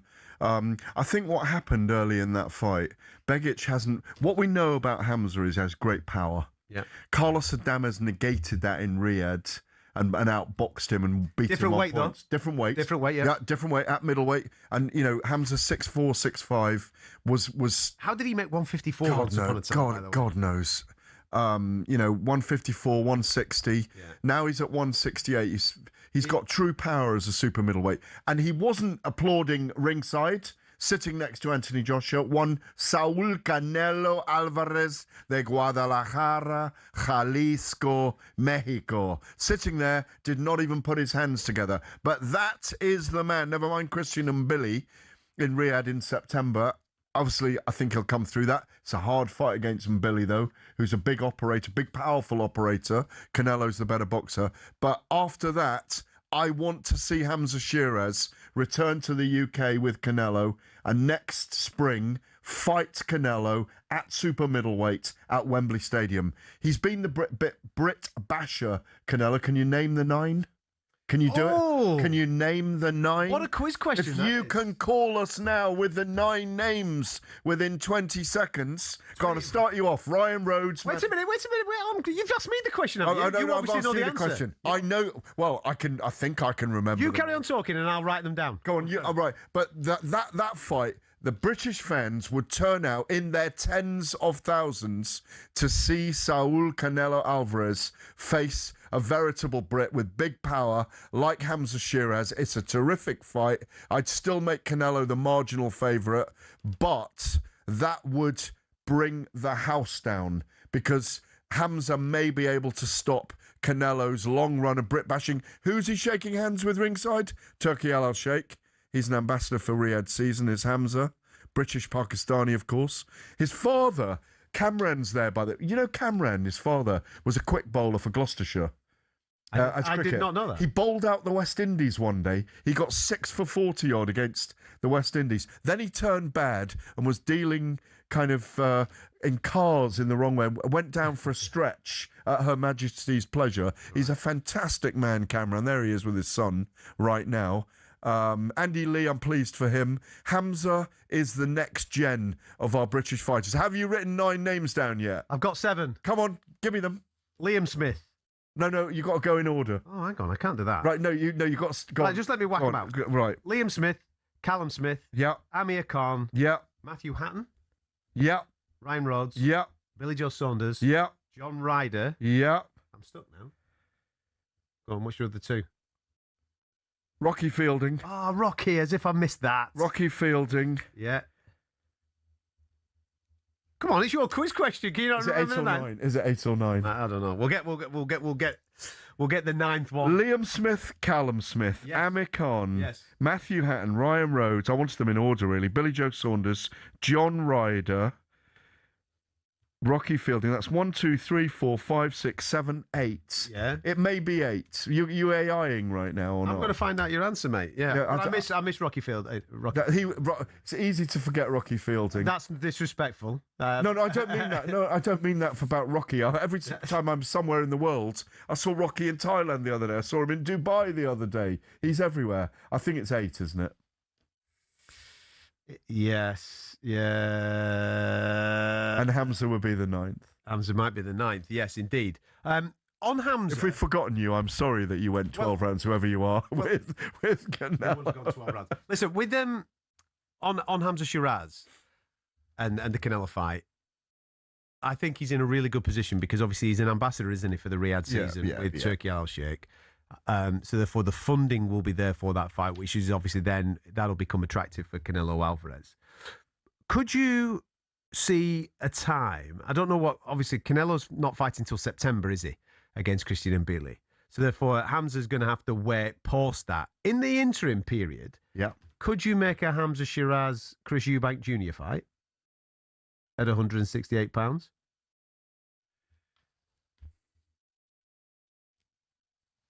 I'm just thinking in the interim. Yeah, I'm thinking of name value. And in the interim. Well, what? Yeah, because Canelo's fighting Christian Mbili in September. September the 12th or something. Right. So we've got time to wait. We're only in at the back end of May now, aren't we? So that means he's going to have to wait September, and then he's going to have to wait post September because Canelo only fights twice a year. He won't fight till next May. He can't wait a whole year. Iglesias is number 2, isn't he? I think it's Iglesias at the moment because Billy's 3, Canelo's 1. There's no ring magazine champion at the moment. Yeah.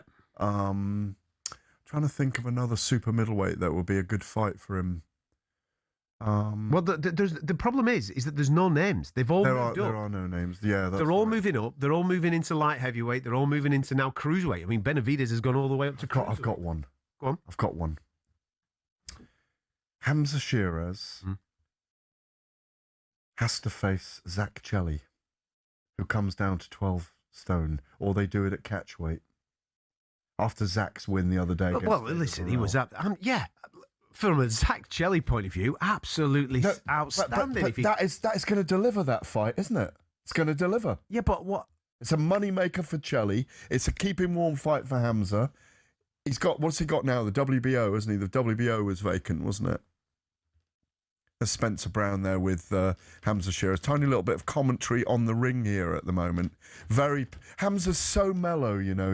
He never gets beyond himself. I know you'll have met him many times. He really impresses me.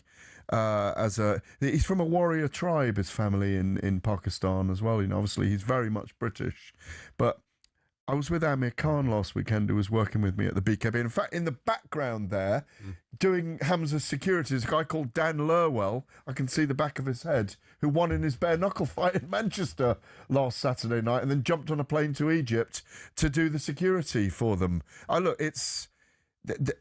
We often talk about who's going to be the next crossover star. I think he's got a chance. We haven't got one in the new generation yet. Obviously, Conor Benn's crossed over.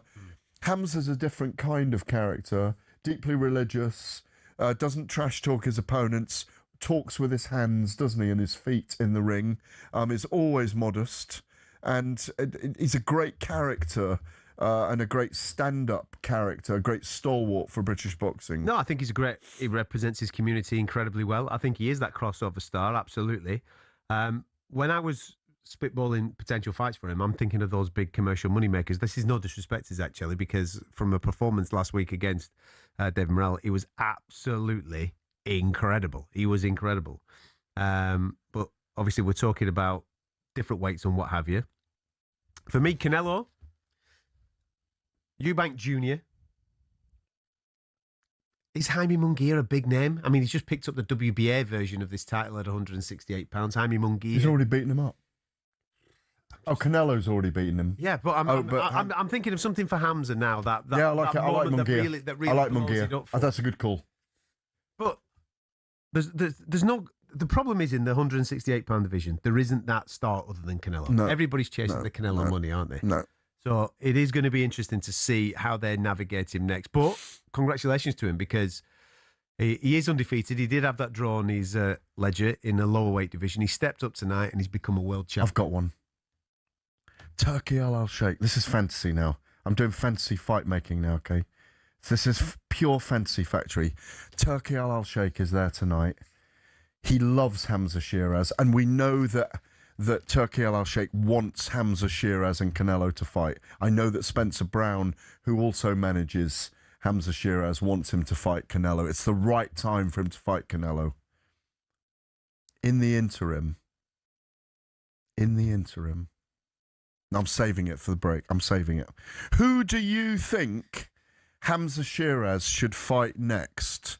Who do you think he should fight next that would be absolutely spectacular and as big as facing Canelo? Wow. We'll tell you next. Don't go anywhere.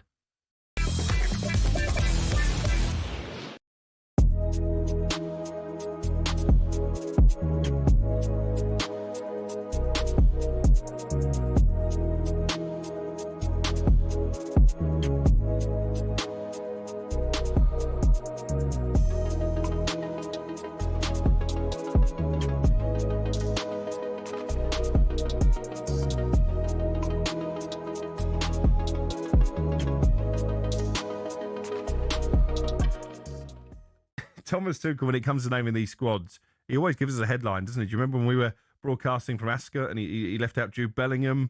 Obviously, Trent Alexander-Arnold has been omitted, so there is always a talking point. But I think if we'd sat down yesterday, before obviously we started getting all the news yesterday afternoon, and put our 26-man squad down, there's probably, 4 names in there that maybe we wouldn't have expected? 3 or 4, maybe, yeah. None of us would have had Ivan Toney. I mean, not Ivan Toney wouldn't have had himself by the sound of things. The fact he's at the embassy this morning tells you everything. Yeah. As far as the back four is concerned, I think it will be James, Konsa, Gay and O'Reilly to start the first game of the tournament. I think we're pretty solid on that. So therefore, you can afford to take a couple of wild cards, a couple of slightly different players that fill gaps later on in the tournament. John Stones, we mentioned lack of minutes. You know, we can't expect him to play 10 games or 8 games in 4.5 weeks. It's not viable bearing the amount of minutes that he's got under his belt. But class is permanent, and Thomas Tuchel likes to have him around. If you remember last year when we were in Girona, he wasn't fit. But he brought him into the camp even though he wasn't part of the squad because he wants him around. Why is that? Just explain to us what it is about him that he really likes. Well, you've got to spend, these boys have got to spend 7 weeks together, you know, so you've got to have the chemistry right within the group. If you've got some great influencers within that group, it's brilliant, you know, just to facilitate everyone. More importantly, I as a manager never had to worry about number 1 to 11. They looked after themselves. You take them to a major tournament, they're picked, they're happy. It's the ones from 12 to 26. I always used to make sure, as a manager, whenever we went to a major tournament, the day after we played, I would be one of the coaches on the training pitch, taking the coaching to show to those numbers 12 to 26, I'm here and I care about you. You have to do that. You have to do your work with those players. If you've got a few role models in there on the playing staff that can do that for you, double whammy.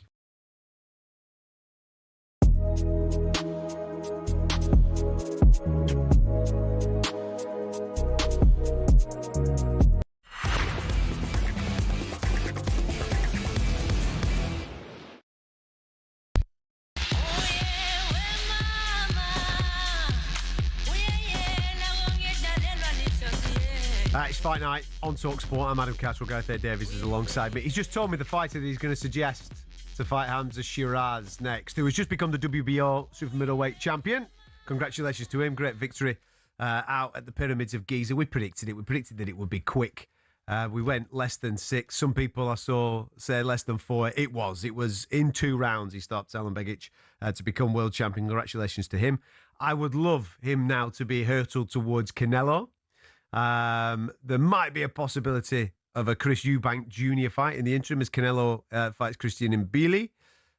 You've got Oleksandr Iglesias, who is the number 2 with the Ring magazine. Said Iglesias at 2, yeah. You've also got Jaime Munguia, who is in that top 5 as well. But you've got a suggestion, haven't you? I have, but you look at those Ring super middleweight rankings. I'm on the panel. I do not agree with it. Hamza at 10, Caleb Plant at 9, Jacob Bank at 8, Armando Resendiz at 7, as we see it on the Pyramids, Diego Pacheco at 6, Jaime Munguia, Lester Martinez, Christian Mbili, Osles Iglesias, as you say, Saul Alvarez. The Ring Magazine belt is vacant. We've been having a debate today on the Ring Magazine panel. Should Saul Canelo Alvarez and Christian Mbili fight for the Ring Magazine belt? Kind of saying no. I think they should, because they're both, obviously Canelo's coming off that loss to Terence Crawford, but for me, reverse order, 3 fights. Yep. 3 Brits that you could put Hamza in with. Now, no way is he 10 in the division, by the way. That's ludicrous. 3 Brits. Turki Al-Sheikh's there ringside, shaking his hand, saying, I know what I want to do. Keep busy while we get Canelo ready for you next autumn, or next spring, outdoors, Wembley Stadium. That would sell Wembley Stadium, wouldn't it? The British batter. The Brit Basher. Anthony Yard. You're talking different Joshua Buatsi, I am. Anthony Yard, Joshua Buatsi, Callum Smith. Step him up to light heavyweight for a fight. Already? Be enormous. Enormous. But here's the big one. Here's the big one that sells out a giant stadium, maybe the Millennium Stadium with the roof shut in Cardiff. Bring Terence Crawford back for a fight with Hamza Shiraz, and Turki Al-Sheikh just lays out a giant blank cheque for Terence Crawford. Well, we're in that kind of era. Well, he's in Egypt at the moment, and a man that's also in Egypt is Spencer Oliver. So maybe after this interview that he's about to do for us here on talkSPORT, he can nip over to go and see Bud Crawford himself and ask him if he fancies coming out of retirement to take on Hamza Shiraz. But let's get over to Spencer Oliver, who is with one of my favourites. Michael Venom Page is out there. Let's get a little bit of insight from Venom. MVP. Yes, he's here, boys. He's here, and he's turned up for the big one. Yeah. And MVP, I've got to ask you, mate. You come to these boxing events. I see you at a lot of the boxing events, actually. Yeah. I know you've been in the ring a couple of times. I was at I think it was your second pro fight, wasn't it? At the York Hall, Bethnal Green. Yeah, that's the one. You won by KO, of course. Yeah, but when you come to these events, we see these crossovers all the time and whatnot. Does it ever tempt you to get back in? 100%. Obviously, I'm focused on what I'm doing. You have to kind of, with the game that we're in, you have to be focused, you have to be disciplined. But if there's ever a chance I get to free myself up and lean into boxing again, I definitely will step back in. Well, guys, back in the studio, I know you're both, you know, big fans of Michael, and you've seen him actually in the boxing ring, and with what we've got going on tonight, you know, this big crossover fight out here in Giza in the pyramids. What do you guys reckon about that? Could we see Michael Van Page? Oh, easy, mate, easy. I'll see him in movies. I'll see him in all sorts of stuff. Boxing rings, kickboxing rings. We'll see him in the lot. Listen, Mike, I want to get your expert opinion.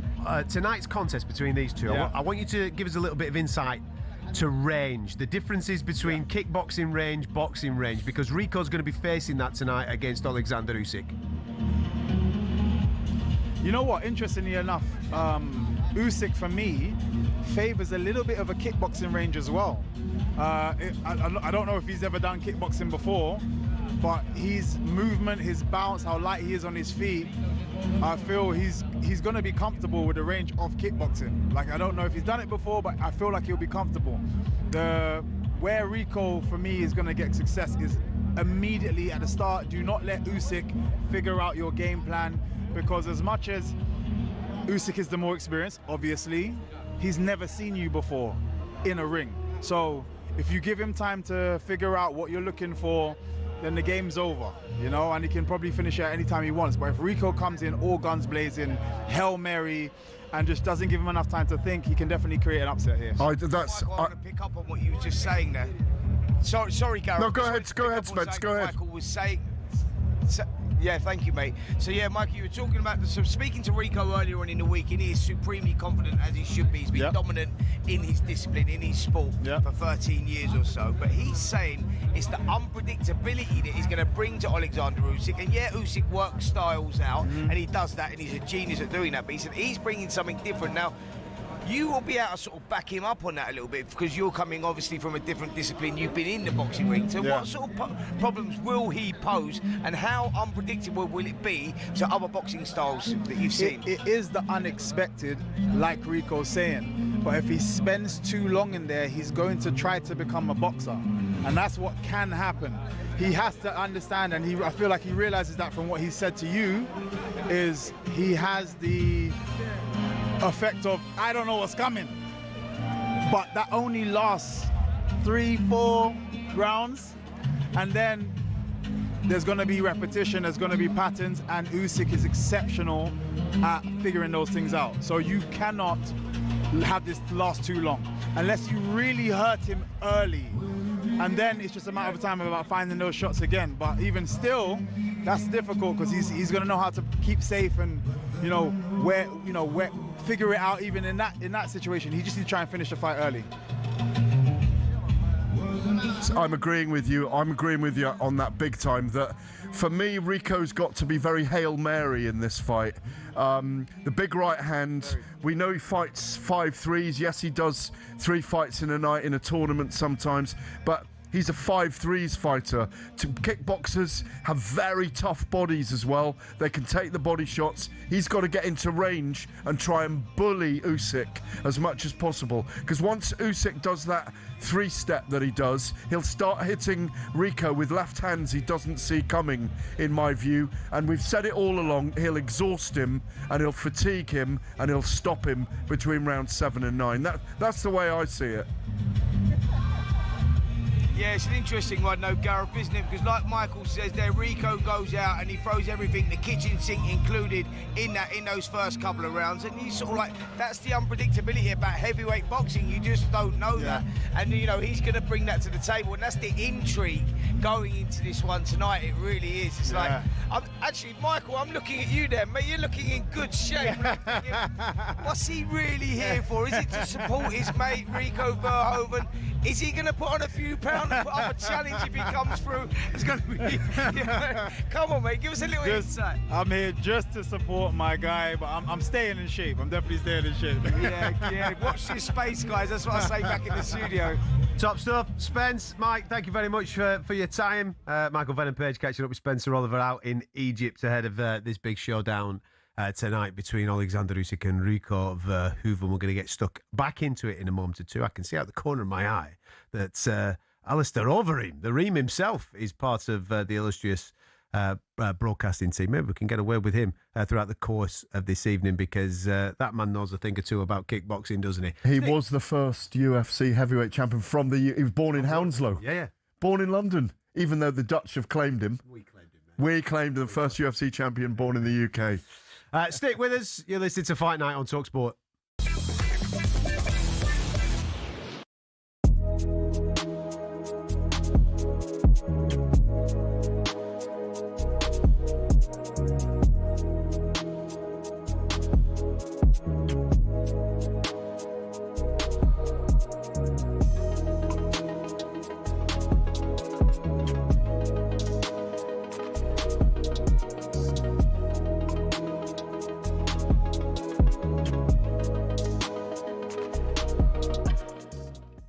Look at some of the attackers, Palmer and Foden left at home. The two omissions probably that define the talking points of the squad. But we all expected it. I've been saying it for the last 2 months, and Manchester City fans and Chelsea fans are like, no, you can't leave them out. It's Cole Palmer, it's Foden. We know what Palmer can do in big games, but when you're not performing in that position where we got so much talent, like Rodgers, Eze, look at Bowen, unfortunate not to be in the squad. Gibbs White can't get in the squad, so I don't think it's a shock that Foden and Palmer don't make it. One of the things that he has said, Thomas Tuchel, is that he wasn't going to take a batch of number 10s. He was going to take players that played in specific positions in that front line. He has only taken 3 of them. He couldn't take 5. He didn't want to take Foden and Palmer and then crowbar them into the team out of position. Is that the right call? I think so, because we saw, going back to the last European Championships, Gareth Southgate tried to do that with Foden in particular, and he ended up having a nightmare of a tournament. Palmer was used only sparingly. So, yeah, I understand the argument. I would have taken one more in that number 10 position, because obviously you can play Bellingham deeper if needed as well. And I think if you're talking about taking one more, Gabby's dead right on form. Foden has been off it for a long time. Palmer has had an injury-afflicted season and hasn't really been the Cole Palmer of old. Morgan Gibbs-White would have been the one for me. You look at his numbers, his best ever goal-scoring season. He's carried Forest away from relegation danger into a major European semi-final. So I think of all the players that have been left out, he'll be concerned this morning. I was just thinking there, actually, can we lend a few of these to Scotland? They'd appreciate it. Unnecessary? Would you say unnecessary, stoking the fires? He is. I don't know whether that's an insult to England or Scotland at this moment in time. We'll dig deeper later. Morgan Gibbs-White, the joint most goal contributions of any English player in the Premier League this season, didn't make the squad. 17 goals, Europa League semi-finalists. Come up with some big moments as well when Forest have needed it most. As a Forest man yourself, does that irk you a little bit? I've looked at Gibbs-White's performances over the last 2 or 3 years. When he plays well, Forest play well. He does have dips in form, to be fair, and it's probably cost managers their job on occasion, to be quite honest with you. But the bottom line is, at this moment in time, if you turn around and said who is really bang on form, Gibbs-White is one of those people.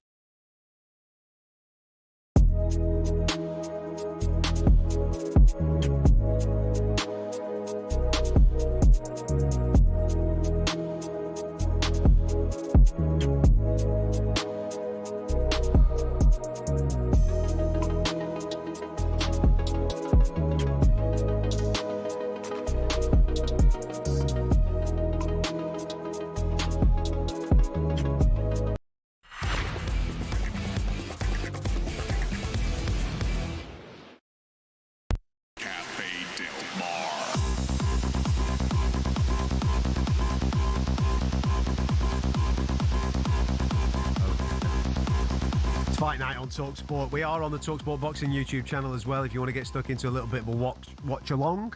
The event this evening taking place out at the Pyramids of Giza, and the backdrop does look absolutely spectacular. We've been blessed with a couple of these recently. Obviously, we had the Times Square occasion, and now obviously this. It's a bit of a shame, I'll be honest with you, it's a bit of a shame that if we can get a venue like this and an event space like this, it's such a shame that we didn't have Usyk Fury here rather than Usyk and Verhoeven. This is no disrespect to Rico Verhoeven, because I know it is a clash of sporting disciplines coming together tonight. But for me, an occasion like this, a venue like this, kind of warrants the Undisputed Heavyweight Championship of the world, the two best boxers on the planet at the time. It would have been wonderful to have Usyk and Tyson Fury fight here, but not to be the case. Tonight it is obviously Usyk and Rico Verhoeven. We're going to get stuck into it in the next 10 to 15 minutes. We're expecting these boys in the ring in around about 10 to 11 UK time. So in the meantime, we can talk about what is on the cusp, because we are being told that September, the Mexican holiday in September, around about the 12th of September, Las Vegas, the destination, as Ryan Garcia of Mexican heritage will be defending his WBC welterweight championship. And he was on the Jimmy Fallon show this week, which he's massive over in the States. He made a big announcement because he says that he's going to be fighting a certain fella from the United Kingdom in the shape of Conor Benn. What did you make of all that? And if just for a little bit of context on that, Conor Benn hasn't fought at 147 pounds flat for the last 4 years. His last fight was 150 pound catchweight against Regis Prograis. He hasn't hit 147 for 4 years. Still highly ranked with the WBC at 147, and now gets an opportunity, it seems, in September to be fighting for a world championship. Yeah, and we have to comment on that performance as the chief support for Tyson Fury and Arslan Bekmambetov at Tottenham, whatever it was, 6-7 weeks ago, because he looked very weight drained all week as well. And like I say, he made 150, and it was really hard work. I think came in just under 150 anyway, didn't he, on the day? Yeah. And Regis Prograis is a slippery, slick southpaw at tail end of his career, on the way down at the moment. And even though Conor Benn won handily, it was over 10 rounds, I think, wasn't it, on the night? He didn't struggle, but he didn't look full of vim and vigour. This tensile strength is there, but he didn't look like the wrecking ball that fought at middleweight against Chris Eubank Jr. in the second fight. So I've always felt... Well, in the second fight, he was a little bit more cool, calm and collected, wasn't he? He was still a terror. Yes, he was. Absolute terror. I thought he was tremendous on the night. Yeah. It was a ghost to Chris Eubank Jr. against him. But I thought it was a more calculated display in the second fight compared to the first. It was a fantastic performance. Look, he is a terror in the ring. That's what he does. He brings it. He's got vim and vigour. When was the last time you saw it, though? Really? And him be victorious and him stop somebody? Because obviously he's had a lot going on, self-inflicted over the last 4 years. He had 2 efforts at 154 and he didn't look amazing. He went up to 160, lost 1, won 1. Yeah. The second one that he won, it was a very calculated performance. It wasn't up until the last round. Last round he had a little bit of a go, then he showed a little bit of the old Conor Benn there.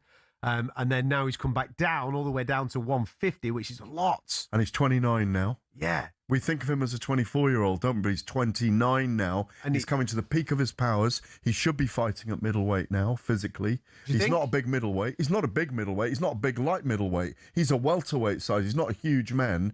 But the problem is, when you go up, it's hard to come down again, as history dictates. Because they cannot make a catchweight 150 fight for the WBC belt. If they don't want to fight for the belt, I don't have any issues with it. It's a great prize fight between two of the modern stars of the sport. Conor Benn's crossed over. He is a box office star through thin and thick, thinner, thick and thicker, controversy and the like. He's got star character and star qualities.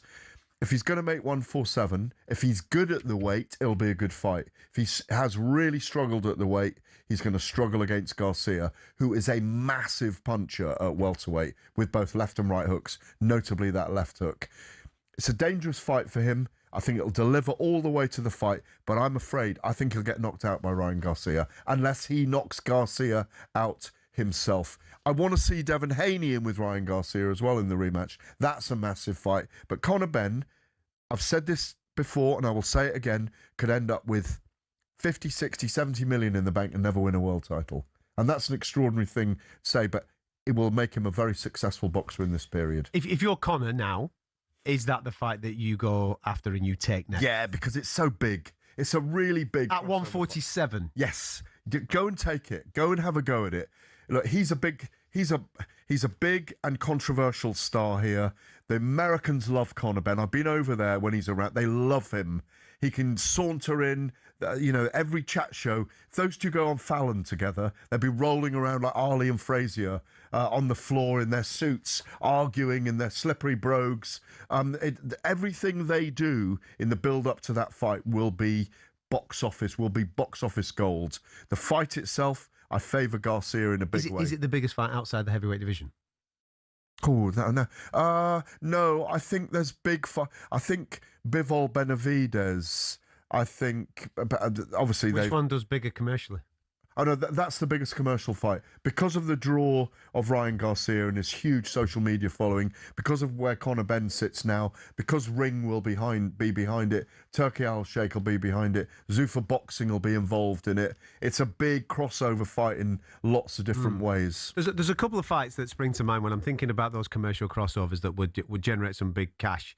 And it's easy for us to get caught in our own little bubble here in the UK because we're constantly talking about Fury and AJ, right? And it will absolutely commercially blow most things out of the water, that fight. That fits into the category of Floyd Mayweather and Manny Pacquiao late, of Conor McGregor and Floyd Mayweather. That fits into that category. Yeah. We're watched by 60 million. Netflix will make 200, 300, 400 million out of it because it will, At Home with the Furies 2 series, up for another awards. AJ, they're making a documentary about for Netflix as well. They're just big figures in the sports world. So you're right. All the talk shows, all that type of thing. Yeah. I'm just thinking, in the smaller weight divisions, listen, we've got Naoya Inoue, who's massive in Japan. Could him and Bam Rodriguez... That's enormous. For us, it's massive. I'm thinking commercially. Take it to Japan for 50,000 people at the Tokyo Dome, Saitama Super Arena. You have to take it there. Yes. So I'm thinking from a commercial point of view, does that one do more than this one? I don't think it does because you're in the American pay-per-view market, which is absolutely gigantic. Zuffa are behind one of those guys. Ring Magazine are behind Ryan Garcia. So I think commercially, outside of that heavyweight division, I think Ryan Garcia and Conor Benn could be the biggest commercial fight in the world. Yeah, and if they take it to Netflix, which is possible. Yeah. If they don't put it on Paramount, if DAZN don't have it globally, or if DAZN have it globally and Paramount have it in the States, that might be one way of doing it. But if it goes to Netflix, again, I could see documentaries in the build-up on those two. On Netflix, it's just enormous. It's a big fight because of the personalities you've got involved there and what might happen. Ryan Garcia, the guy that's drinking beer at the press conference, who's kind of off on Emperor's clothes. He's lost his character. He's lost his mind in the build-up to fight week. Tests positive for something afterwards, but batters Devin Haney in the fight, weighs 3 pounds over and takes the 6 million fine or whatever it is. That's the kind of characters we've got in it. We've got the guy who failed the clomiphene tests. How many times have we discussed that on this show? We discussed it for 2 years, and all they did was go around the block and find a loophole to get out of it in the end. Yes, he was exonerated, I have to say, but we don't know what went on behind the scenes in the legalese, It's not out there yet. So you've got all this layered nuance of controversy and the selling of a fight. And that's what we are. We are in the selling of fight business. September. Vegas, the perfect location for something like that. Are we going or not? We're going for 2 weeks, brother. Because we love a bit of Vegas, don't we? We do love a little bit of Vegas. I'm just interested in that particular fight and the landscape of that division. Tonight, we've seen Jack Catterall pick up a trinket in that division. And I know that it will be marketed from whoever is connected to Jack as world championship status and whatever, but we've got to be honest with our audience. Doesn't matter if we've got a relationship or an affection towards a particular fighter. We've got to be dead straight about the sanctioning bodies. Rowley is the WBA champion in the 147-pound division. Jack's picked up the secondary title with the WBA. You've also got Devin Haney, who's supposed to be fighting Rolly Romero, isn't he? Very, very... Winners take all with those fights. At one time, we thought Conor Benn was going to face Rolly, didn't we? Rolly Romero. Yeah. But winners will take all in those fights. It will lead, for me, it will lead to the second fight with Devin Haney. Out of all the divisions, when I'm thinking about those young commercial stars, that seems to be the division. 147 seems to be the place to be where we can make some seriously big fights. Yeah, and this 154, there's some big fights in America with Boots Ennis and Xander Zayas. Obviously, they're fighting, and that's a decent division. But 147 is where it's at. 10 stone 7. Right, stick with us because next we're going to be talking about these heavyweights they're going to get in the ring as Oleksandr Usyk is defending his WBC crown against Rico Verhoeven. We're live on the talkSPORT Boxing YouTube channel. We're going to get back out to Egypt shortly.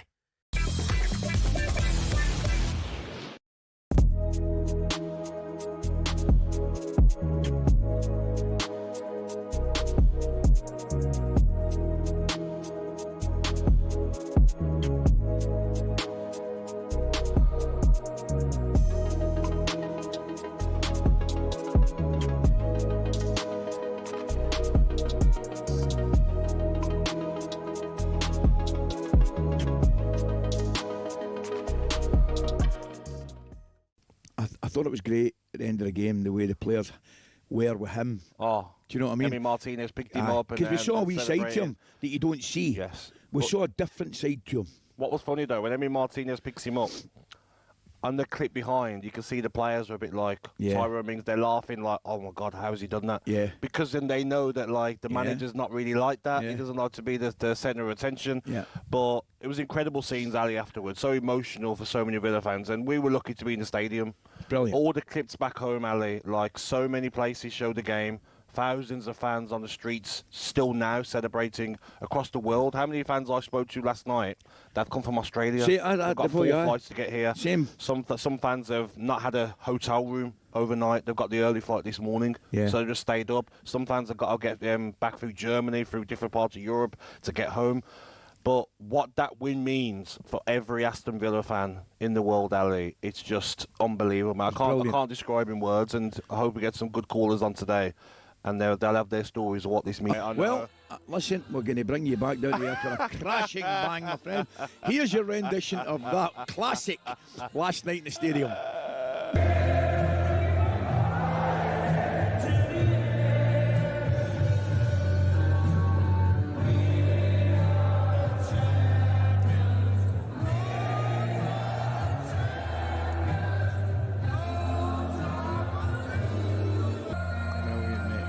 Fantastic.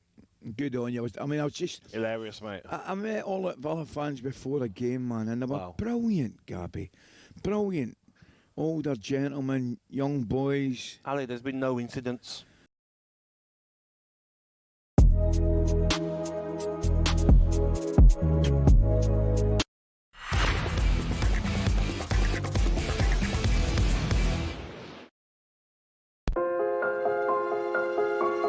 Heavyweight champion of the world, Oleksandr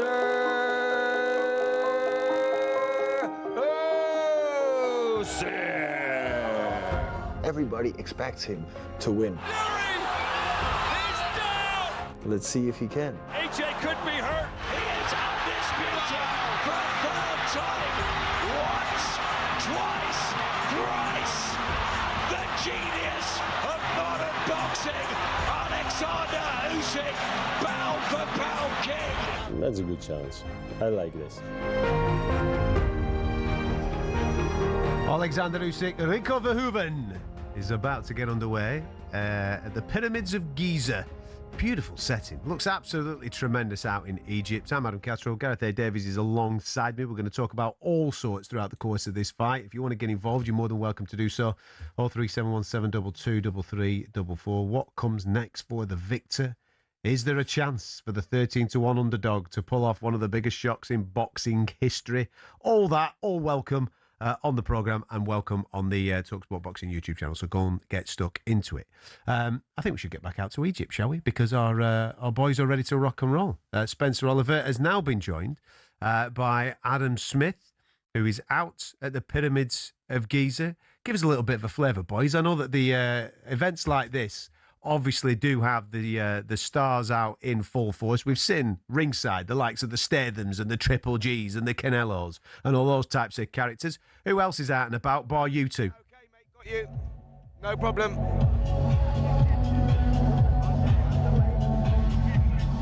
Come on, Spence. In your own time. Come on, boys. Oh, how Hello, are you guys? hello, I didn't even know anyone was speaking to something. I'm sitting here, Derek Chisora's just come over. I'm sitting here with Adam Smith, who's now joined us as well.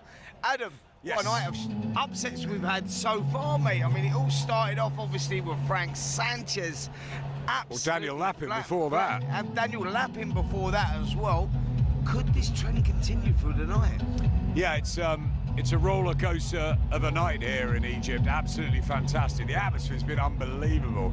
And just been around ringside with the likes of Terence Crawford, Devin Haney, Canelo, AJ, so many fighters, Derry behind us. Just everyone wants to be here. Andy Ruiz is somewhere around, Agit Kabayel. Yeah, look, we've had all sorts happen tonight. Jack Catterall's perfect performance, beautiful, I thought. He boxed. Hamza Shiraz, destructive, a 2-round demolition job to become world champion. But then, yeah, we had Daniel Lappin down 3 times, a brutal knockout Frank Sanchez of poor Richard Torres. He's been a great character this week, hasn't he? But yeah, look, you never know. Main event's nearly upon us. Obviously, everybody's fancying Oleksandr Usyk to win it and win it in style, but we don't know what to expect, really. I don't think anyone does. I don't think anyone could perfectly predict what's going to happen. Well, listen, mate, I've had everyone that I've had on here, including this big fella standing behind us now, Derek Chisora, they've all gone the other way to Oleksandr Usyk. They think Rico Verhoeven has picked him, MVP picked him as well. Derek's picked him, hasn't he? And Derek's picked him. So you're actually the first guy, I'm assuming you're going with Oleksandr Usyk. I am, yeah. You're the first guy that I've had on tonight that actually thinks that, that Usyk wins. I've followed Oleksandr Usyk, Spencer, since 2008, and he has been unbelievable, really, incredible, fantastic at every turn. As an amateur, 350 fights, he won most. As a professional, he's undefeated in 24. I mean, Derek shared the ring with him, Tony Bellew shared the ring with him. He cleaned up at cruiser, he's cleaned up at heavy, he's done the double over AJ, over Dubois, over Tyson Fury. How can he lose to Rico Verhoeven? I just can't see it.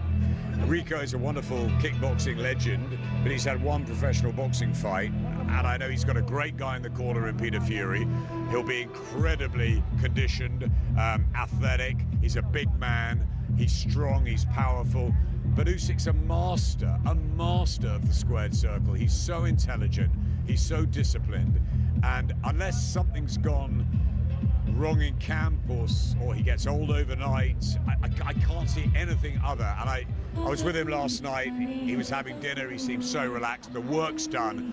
It's a business, and he'll give a professional performance, I believe. Oleksandr Usyk will win by stoppage at some point, probably in the middle rounds. Guys, can I sorry Adam, can I just ask you guys, what's been the standout, we don't know how hot it is there for a start, we'd love to know, but what's been the standout moments for you both this week, apart from the fighters themselves? Have you been in the milieu of all these famous people? What's it been like rubbing shoulders with Joshua and Crawford and Canelo and Golovkin? What's it been like, the atmosphere? Oh, it looks from here like it's a celebration of all things boxing. That's exactly what it is, actually. That's what it feels like, a celebration, a stunning setting. I've never been to Egypt before, neither Spencer. The pyramids are just there. A phenomenal week, really. And everyone's been around, like chatting to Devin Haney and Terence Crawford and Triple G's here and AJ. And it's just Agit Kabayel, Jael Pataya's joined us. It's fantastic to have so many boxing stars around. It feels quite normal. It feels like they're all here just to talk boxing and to be around this sort of stunning event. It's surreal, and it looks and feels magical. You see the moon over there, Spencer. We've had hot weather with the sun, but it's been cool at night, and I've loved it. Yeah, it really has been fantastic, guys. You know, it's the intrigue in this contest with that crossover, and you know, we're seeing that more and more in boxing, and the people do love it. The fans have turned out for it, you know, whether they're celebrities or just fans. You know, looking around this arena, Adam, that was built in just 7 days, can you believe it? It's a fantastic building that we've actually got here. We've got restaurants that have been built out the back as well, but the atmosphere is buzzing. The place is absolutely packed, you know, and that's down to Oleksandr Usyk, Rico Verhoeven, you know, selling this fight the way that they've sold it. The celebrities have turned out in their droves. Quite funny, really. On Wednesday night when we arrived for the grand arrivals, we went past the site here, and it was sort of felt half built. So what they've done in 72 hours-ish has been astonishing. It really does feel a great atmosphere, and it feels like a sort of enclosed stadium. But you look over there, and there are the pyramids. What about the locals, guys? It's absolutely nuts. Guys, what about the locals? How have the locals taken to it? Yeah, there's a lot of locals here. There's a real intrigue with the locals as well. I mean, myself and Romario Webster, we've been running around everywhere in Ubers. There's not one Uber driver that doesn't know this fight was going on, and a lot of them actually were coming to the fight as well. And I think what they've done was they made tickets within a range where people could afford to come and watch this magical spectacle here in the pyramids. It really is. It's something quite astonishing, if I'm honest. Like, it's great, isn't it, that boxing now, we're getting boxing opened up in these different territories, you know, and I think the intrigue of that, I think is fantastic for the sport. And to Gareth, to answer your question about the weather, blistering hot in the day, it's been absolutely beautiful, but at night, like now, obviously you can see the colour of me there, boys, if you're looking at me on the screen. Nice and bronzed, coming home with a lovely tan. But at night, it's actually a little bit chilly. I might have missed. Spence, nobody's feeling sorry for you. Stop moaning, please. Nobody's feeling sorry for you. All right, lad. Listen, you just make sure you get the factor 30 on tomorrow. I will do, boys. No, actually, we won't be getting the factory 30 on tomorrow because this is not going to finish until about 2 o'clock, 3 o'clock our time. We've got a flight soon. By the time me and this young man sitting next to me have finished up, wrapped up, done a podcast, we've got to be at the airport at 4, and that's an hour away. So mathematically, I don't know how we're going to do it. Do we have to stay another day? Adam, that would be terrible.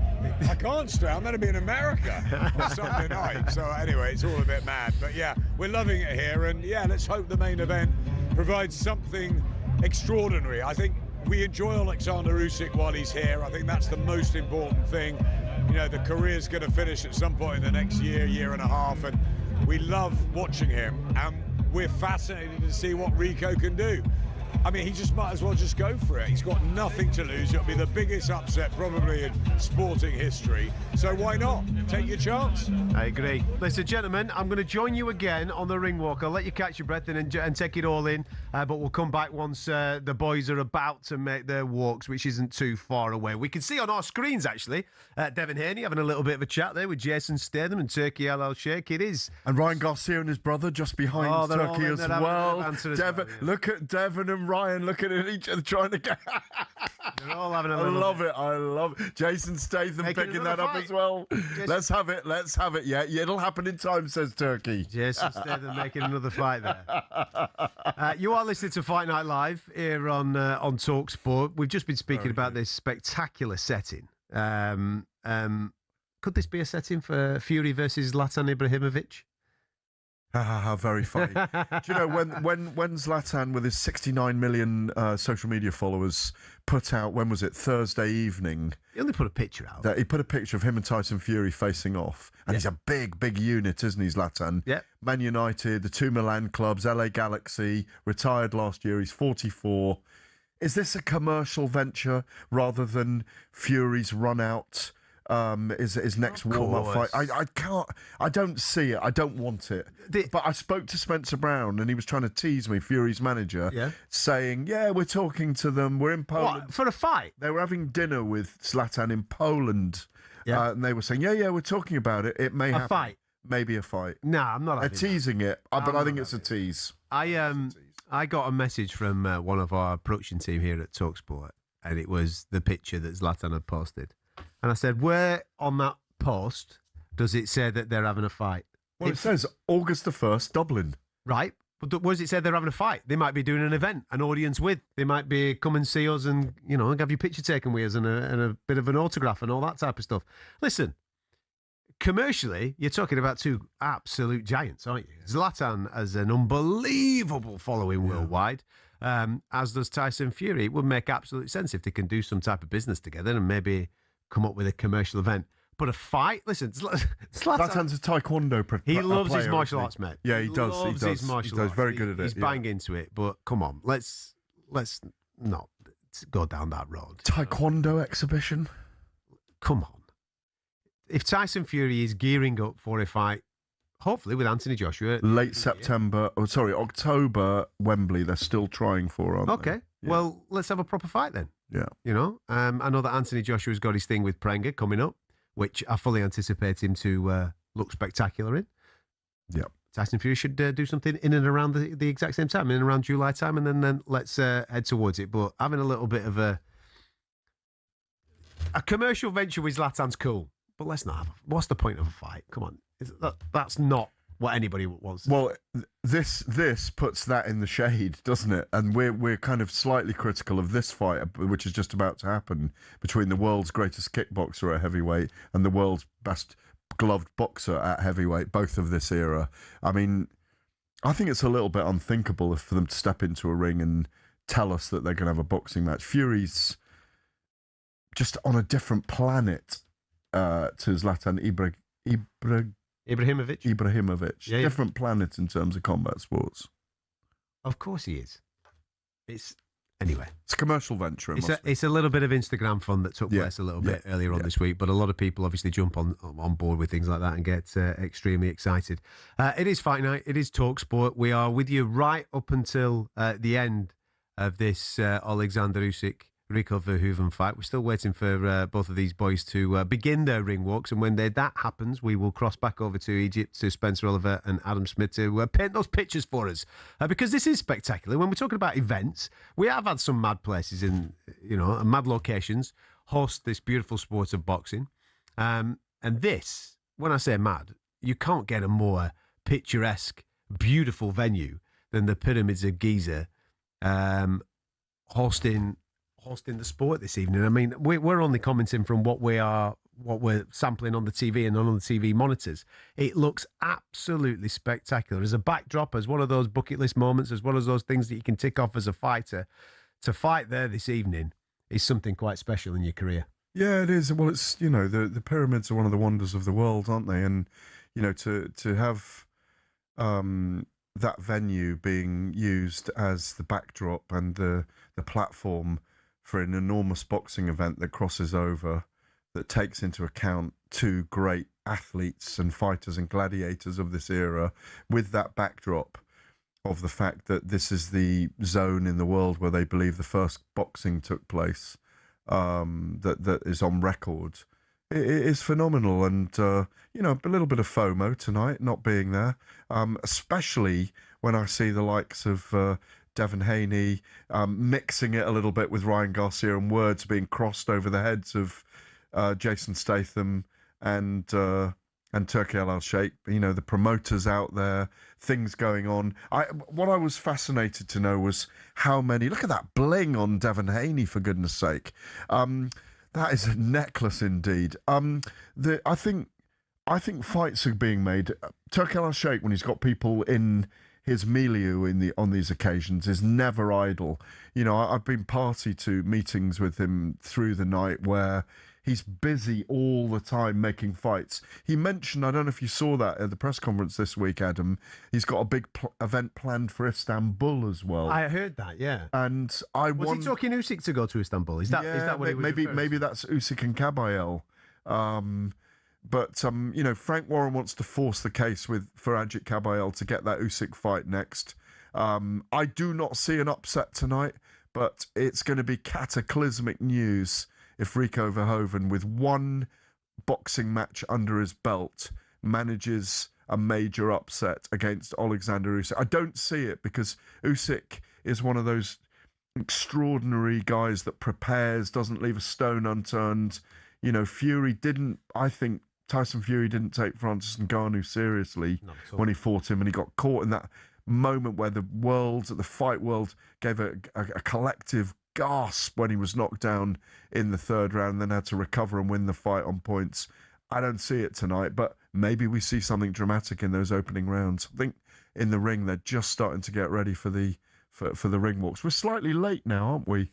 Yeah, they did commit to the ring walks of around about 10 to 11 UK time, and obviously we're now past that, and they've still not started those ring walks, but it is a bit of a theatrical experience tonight. They are milking it at the moment. There's a couple of interviews going on with various fighters. What do you make, by the way? Devin Haney, noise coming out of America, hotly rumoured that he is on the verge of doing a deal with Zuffa Boxing. I think it was his dad that took to social media yesterday or the day before talking about a multi-million, multi-fight deal. He didn't actually say that it was Zuffa, but listen, you put two and two together, you can come up with a few things in this sport. That was the noise surrounding him this week. And also similar noise, similar promoter for Shakur Stevenson. So it looks like two of the biggest stars in American boxing heading in that direction towards teaming up with Dana White and Zuffa Boxing. Not the first time I've said it, and I've said it from the beginning of the year. Don't take any notice of those Apex shows as they start to get into their rhythm. They've got $100 million a year to spend on the boxing in the 5-year Paramount deal. Salah are involved with them as well, the Saudi Arabian entertainment arm. Turki Al Sheikh is an ally of Dana White as well. Ring Magazine is an ally to them as well. They might not always be, but it would not surprise me to see that phalanx of what we call the princes of American boxing around that weight division from 135 to 154 eventually dominate that scene. Because as you said earlier, rightly said, there ain't no heavyweights doing it in America, so they've got to rely on lightweight to super lightweight, to super welterweight rather, for their goods and their purses and all those things. Wouldn't surprise me to see all those guys in that Zuffa Boxing cachet or stable within a very, very short space time, maybe in the next 6 to 9 months. And Devin Haney, of course, was a promoter himself at 21, wasn't he? Yeah. I will let you take it away because the man in the white suit and the tuxedo is about to do his thing. Well, we'll be back with you in a moment because this is a watch-along and it is on the talkSPORT Boxing YouTube channel. But I want to get the pictures from the guys out in Egypt because Mr. Buffer has just gone in the ring. He's made a little bit of an announcement. There's a phenomenal video currently playing, giving us the history of boxing and a little bit of a play on everything that is all Egyptian. Spencer Oliver's all over this. This is right up Spencer Oliver's street, I can see. He's alongside Adam Smith out there. Take it away, fella, because it looks absolutely incredible. On my screen, it looks incredible. It must be incredible where you guys are right now. Yeah, thanks, Gareth and Adam. It really is an unbelievable atmosphere. The visuals that we're seeing of the beginning of Rico Verhoeven's ring walk are quite astonishing. Michael Buffer, the man in the middle, and the pictures that are being painted here and the setting, the backdrop is, well, something unique, Spencer. Yeah, it really is. I think the best way to describe this is magical. Just for the first time, we've seen Rico Verhoeven enter the arena, and I've got to say, guys, he looks focused. He is up for this one. Huge challenge. I know I used it earlier on in the week, but he really has, Adam, got a pyramid to climb here in Giza. He has got a pyramid to climb, but this ring walk, he's got a real Egyptian theme, and there's burning lanterns behind him as he clasps his hands and stalks his way into battle. He looks mean, focused, and more than ready. He's been great all week. He's been absolutely brilliant with the media, but this is now fight time, and he's been here time and time again as a kickboxer. I don't think he's going to feel extra pressure, but this is a very different sphere. This is a boxing ring, and that's the big difference. What do you think's going through his mind right now? Listen, he's focused, he's up for the challenge. He's 13 years world heavyweight kickboxing champion.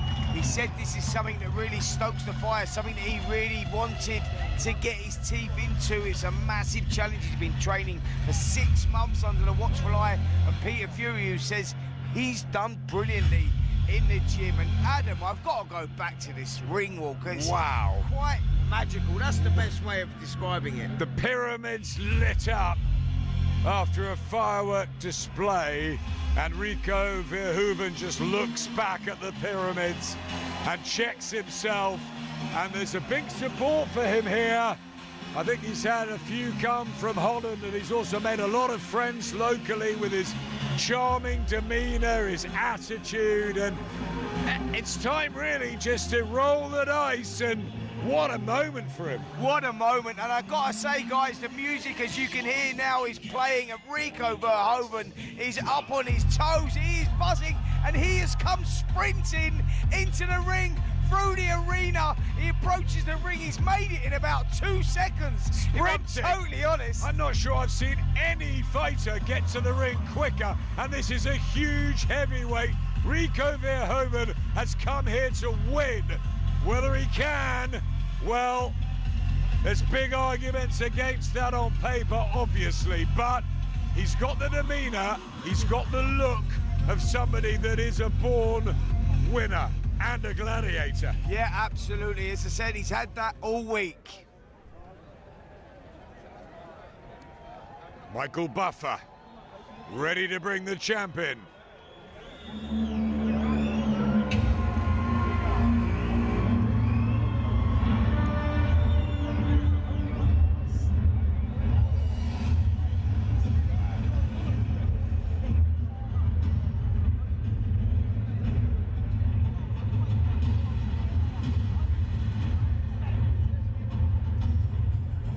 Yeah, just to explain what is going on now, it's the big build-up. We've got the Egyptians marching along the sand. The pyramids have been lit up, and there's a old gladiator, Adam, walking towards the arena.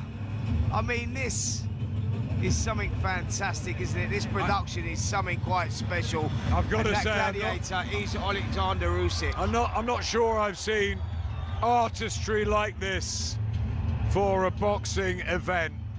The showcase is spectacular, and there's a calm, a serenity almost in the crowd. Silence as they wait. Michael Buffer.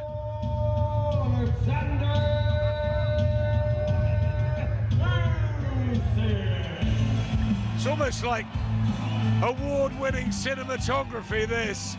And the famous Oleksandr Usyk music is upon us. Marcel, the security guard, Sergei Lapin with him, his manager, the tight team around him, and he's dressed in gladiatorial garb. Yep, here he comes. He looks focused, he looks relaxed. Spoke to him earlier on in the week and said, Oleksandr, where do you find the motivation? You've done it not just once but twice, beaten everyone twice. Undisputed cruiserweight champion, undisputed heavyweight champion, as the fireworks burst out above us. And it's not just a couple of fireworks, it's like a firework display. As I said, guys, for people that can't see the pictures, it really is magical. They have gone all out here. What a moment. And in this arena that's been built with 5,000 to 8,000 people in it, there is not a seat left in this house. The atmosphere is absolutely electric. Golden sparks from the night sky. The fireworks have finished, and the gold of Oleksandr Usyk's helmet as he gets into the ring and steps over the top rope. This is a phenomenon.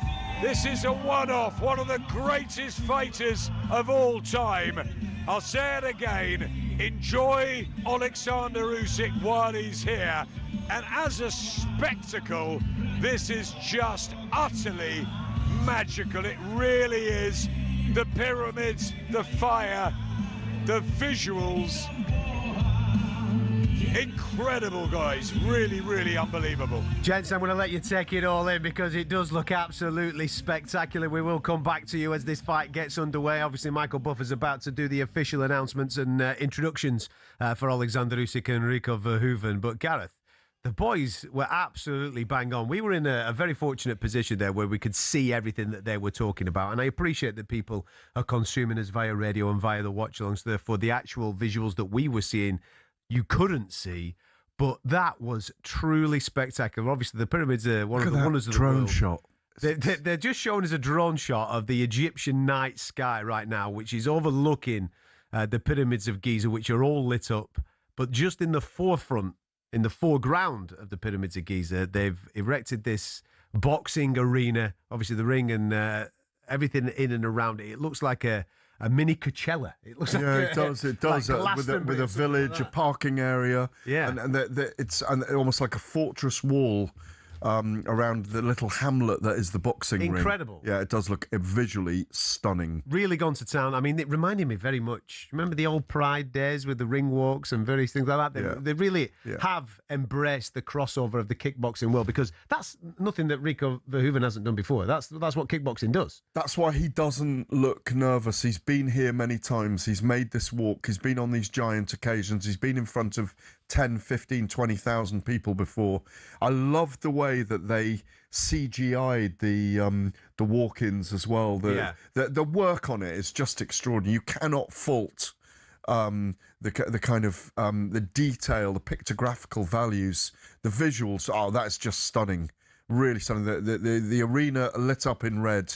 The lights around it and the Giza pyramids lit up in the background, extraordinary, with the names, the country flags on there. It's just brilliant, and a really good crowd by the look of it. Yeah, it does. It does look like it is a really good crowd, and obviously the spectacle of it. There'll be people that are listening to this going, "Well, I'm only here for the fights. Just let's get on with the fights. That's what I'm bothered about." But listen, let's be honest. This is theatre at the end of the day. Yeah. It's the very best theatre, and there's nothing wrong with a little bit of pomp and ceremony to take this up to the next level, as the national anthems are currently ringing out.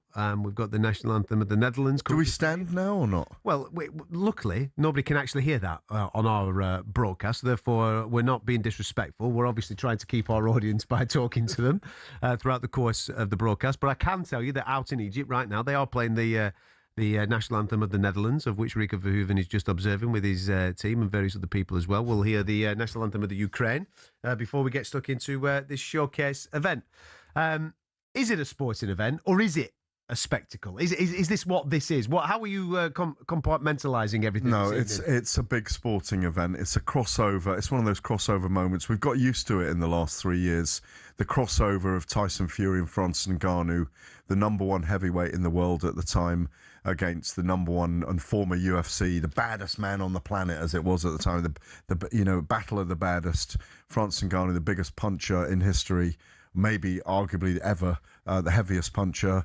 We got used to it. In the meantime, with maybe Jake Paul against Mike Tyson, a weird crossover with one of the old legends and an influencer. Then we see Anthony Joshua knock Francis Ngannou into next week. And here we are again with arguably, again, a similar kind of fight to Tyson Fury and Francis Ngannou, with two sports coming together. These are one-offs.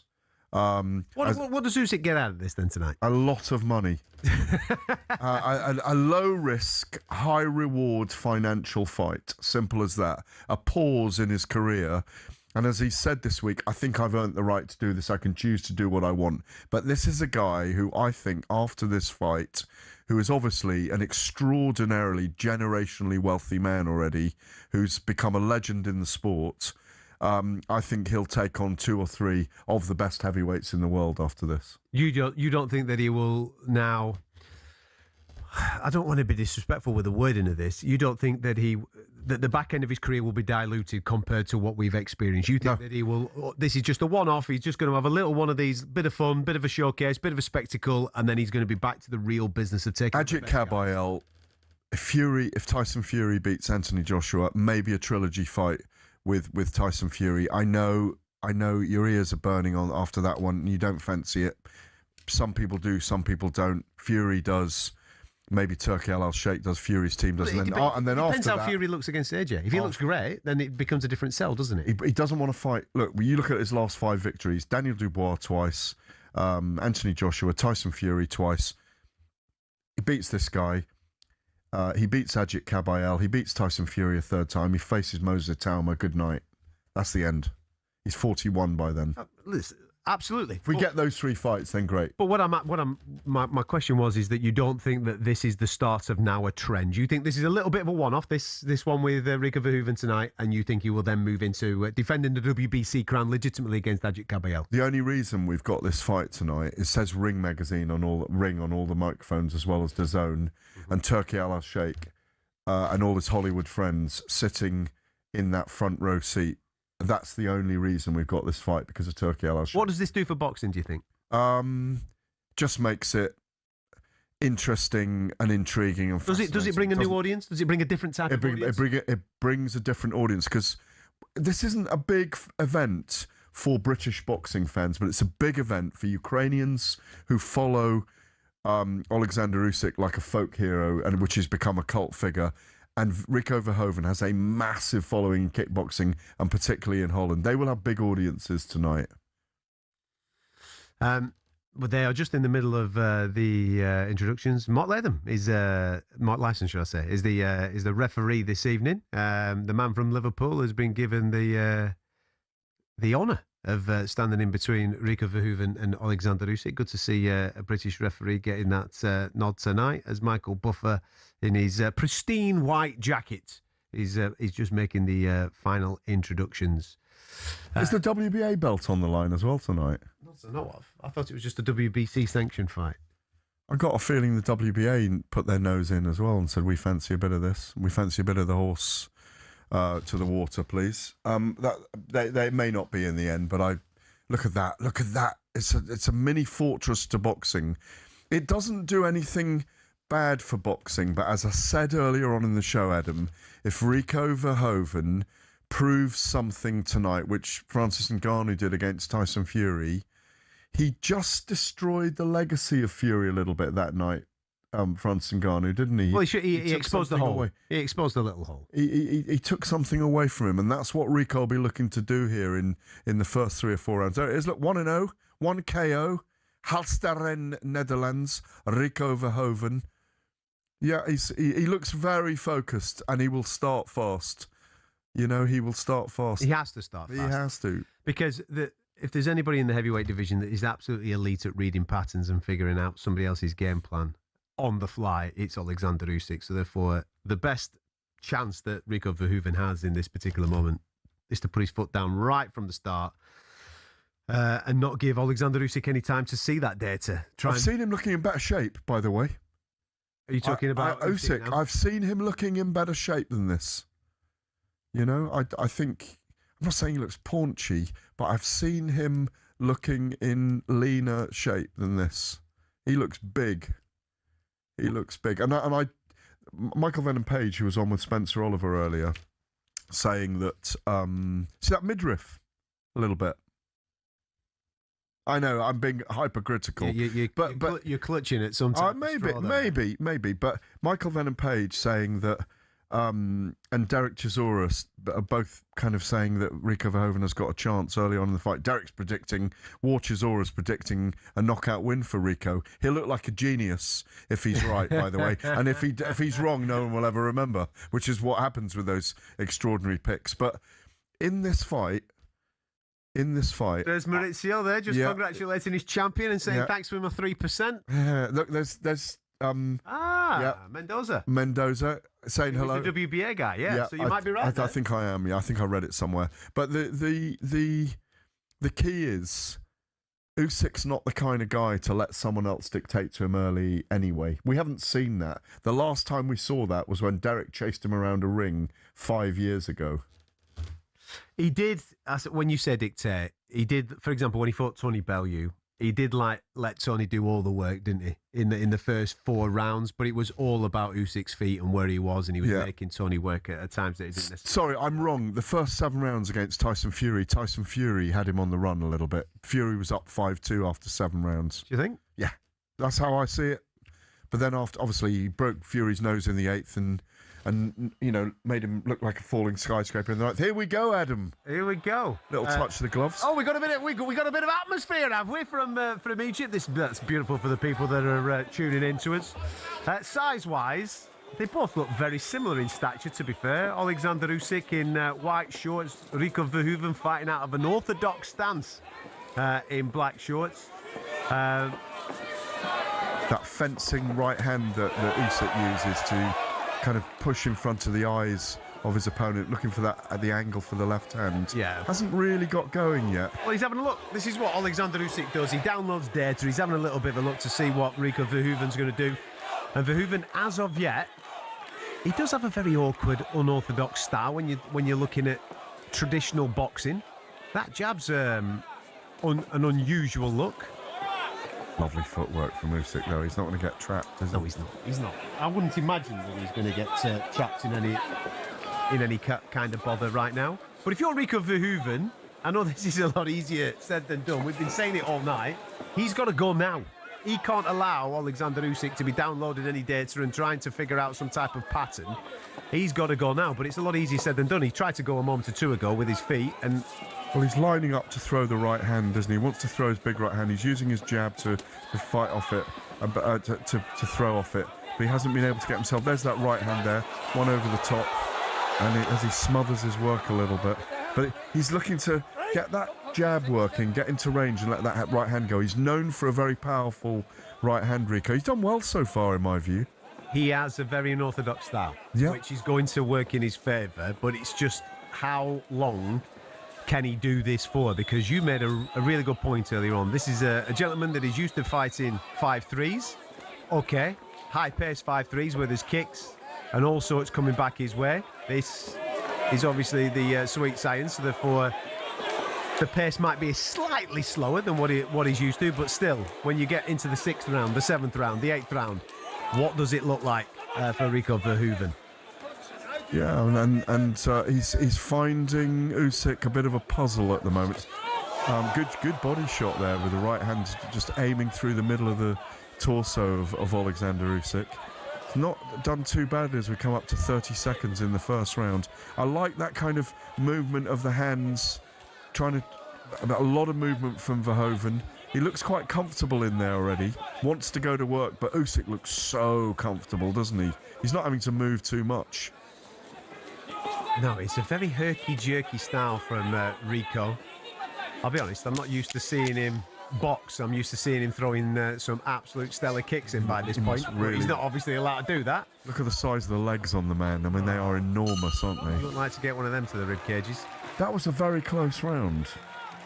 Rico Verhoeven probably landed the more cleaner, effective work in that round. But I anticipated this. I anticipated this in the early stages of this fight. I anticipated Oleksandr Usyk having a look at him just to see what the crack is. And Rico Verhoeven there, what he was doing is, it's a very herky-jerky style. It's very hard to read when you're off beat. And then he doesn't throw a jab. He flicks his lead hand out to try and blind or distract Oleksandr Usyk. He steps off with his left foot to the left-hand side, which then opens up the southpaw right down the middle, and he keeps trying to throw that big right hand, doesn't he? That's what he's trying to do. Yeah, he's landed one on the body. I think when Usyk had his back to us in that round, he landed, I'm not sure whether it was a right, so here's the highlights from the first one. Here's that punch. There you go. He landed that right. That was early on in the round. He got the right hand, and then after that, he hasn't been able, there's the right hand to the body that I mentioned. But apart from that, he didn't really land anything spectacular. Well, Usyk threw a 3-punch combination that he got very close with in the last minute of the round. Here they go in the second round. We will get ourselves back out to Egypt in a moment or two to get the thoughts of Spencer Oliver and Adam Smith. They'll talk us through a couple of moments of round number 3 as we have just entered round number 2. Not much happened in round number 1. It was incredibly close, but if you're looking for clean and effective shots, you might have a little bit of a look at Rico Verhoeven there. That's good. He is going for it early on, which is good. It's an unorthodox style. And what he's doing, he's just trying to march down Oleksandr Usyk, put some pressure on Oleksandr Usyk and make Oleksandr Usyk work. But Usyk's seen this a million times. And everything Usyk... That was a lovely shot from Oleksandr Usyk. Nice little right hand. But Rico Verhoeven is a tough boy. He's used to being booted. So he's a tough lad. He'll keep coming forward. It all comes down to the cardiovascular work, I think, here, down the back end of this particular fight. And these particular moments, these are going to be important moments. The clinches, when they do tie up like that.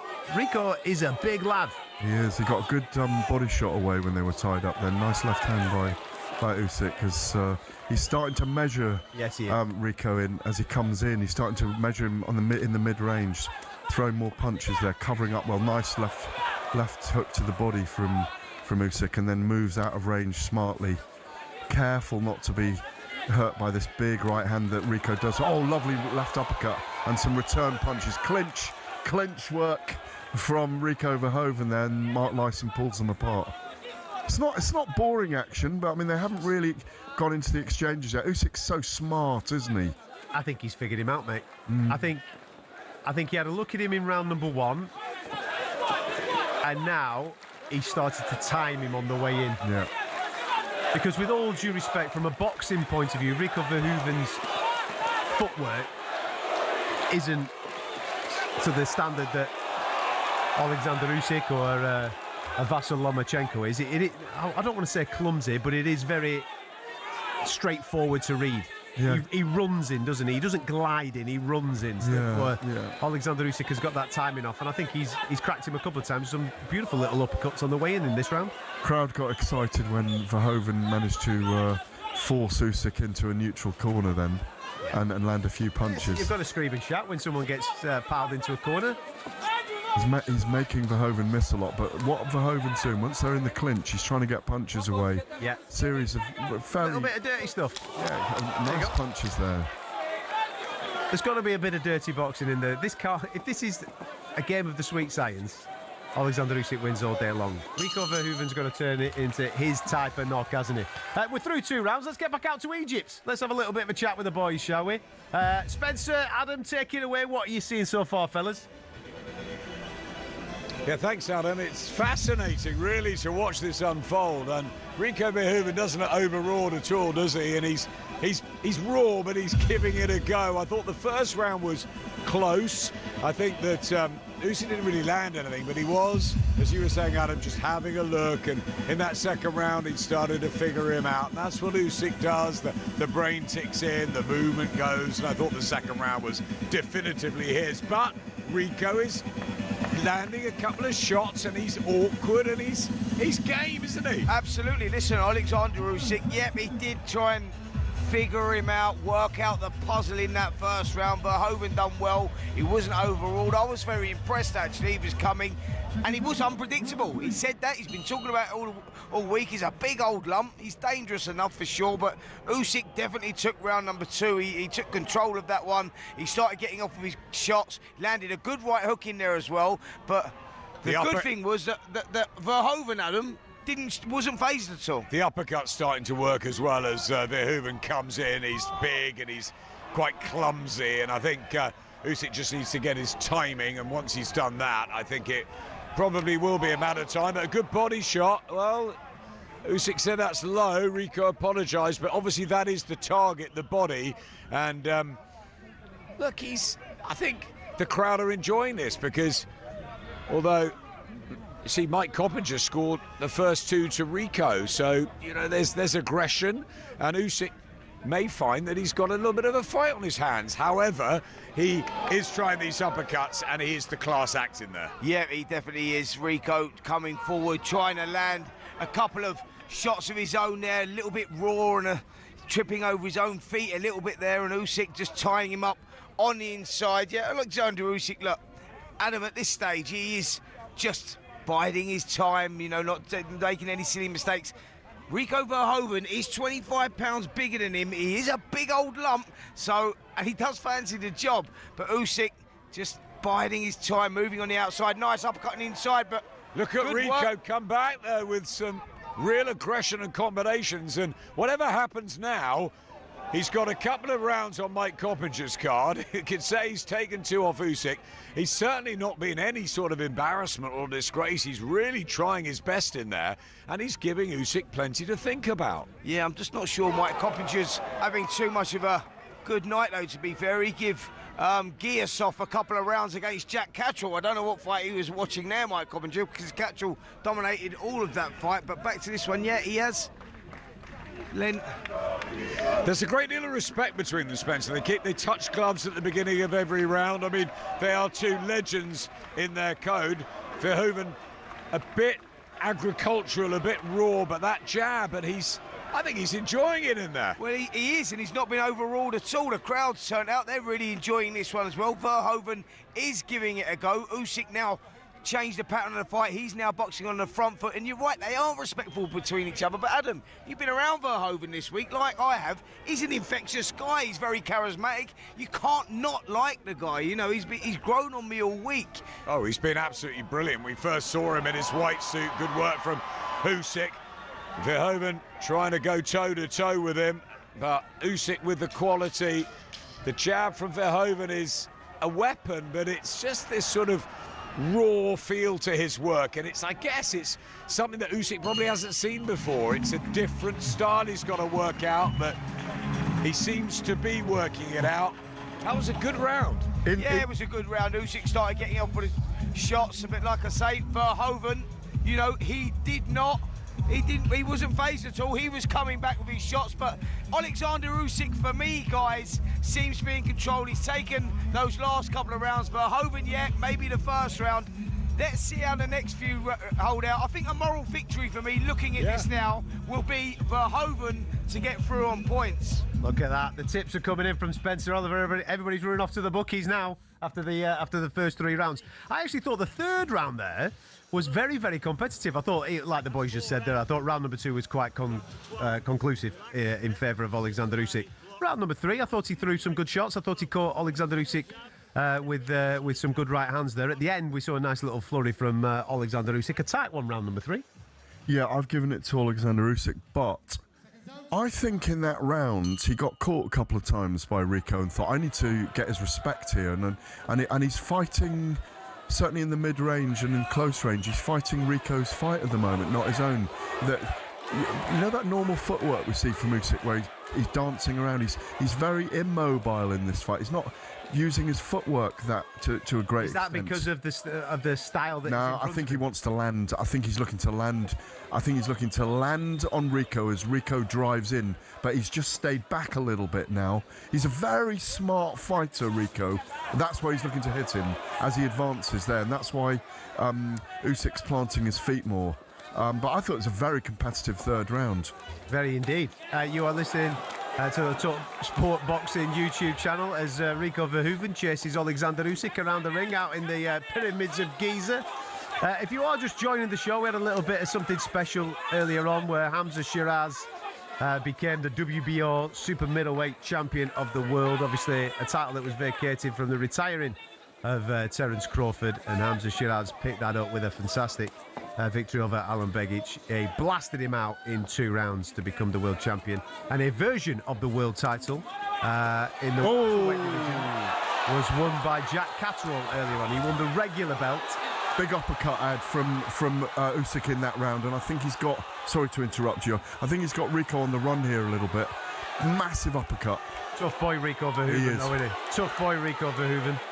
Oleksandr Usyk did for a split second there, just smell a little bit of blood and started to let the hands go a touch, but Rico Verhoeven, yeah, he's going for it here. He knows he's sniffing victory here. He's starting to get into him a little bit, and this is what we expect. Remember, 5 3-minute rounds kickboxers do. Rico can't throw his kicks, he can't clinch. So, you know, this is Usyk's game now. The uppercuts are very effective from him as Rico advances. So it's good entertainment, though. Well, it's different. We're not used to seeing this style of fight, are we? We're not used to seeing this style of opponent against Oleksandr Usyk. It's fun to see him try to figure it out. And as you rightfully pointed out, listen, when he went on his cruiserweight run, we saw many different styles from Oleksandr Usyk. Front foot, back foot, aggressive. Sometimes he was floating like a butterfly. Other times he was stinging like a bee when he was on the road against all those fantastic cruiserweight champions when he unified the division. Oh, good right hand That from was Rico a nice there. right hand from Rico. Usyk's almost too relaxed now and loading up. He loves the uppercut with the left hand in this fight so far. Oh, he's lost his mouth. Lost his gum shield. Yeah, he's lost a mouthpiece, gum shield. Usyk's a tough boy, though. I think he's enjoyed himself, isn't he? He's taken a couple on the whiskers there. He has. He He's took a big right hand then, but I'm just seeing a little bit of fatigue, creeping into the Dutch fighter here. Well, as you pointed out in the preview of this, he's used to fighting 5 3-minute rounds. We've just completed 4 of them. And that one for me was conclusive, Oleksandr Usyk. He started to go through the gears round number 4 there, Gareth, do you think?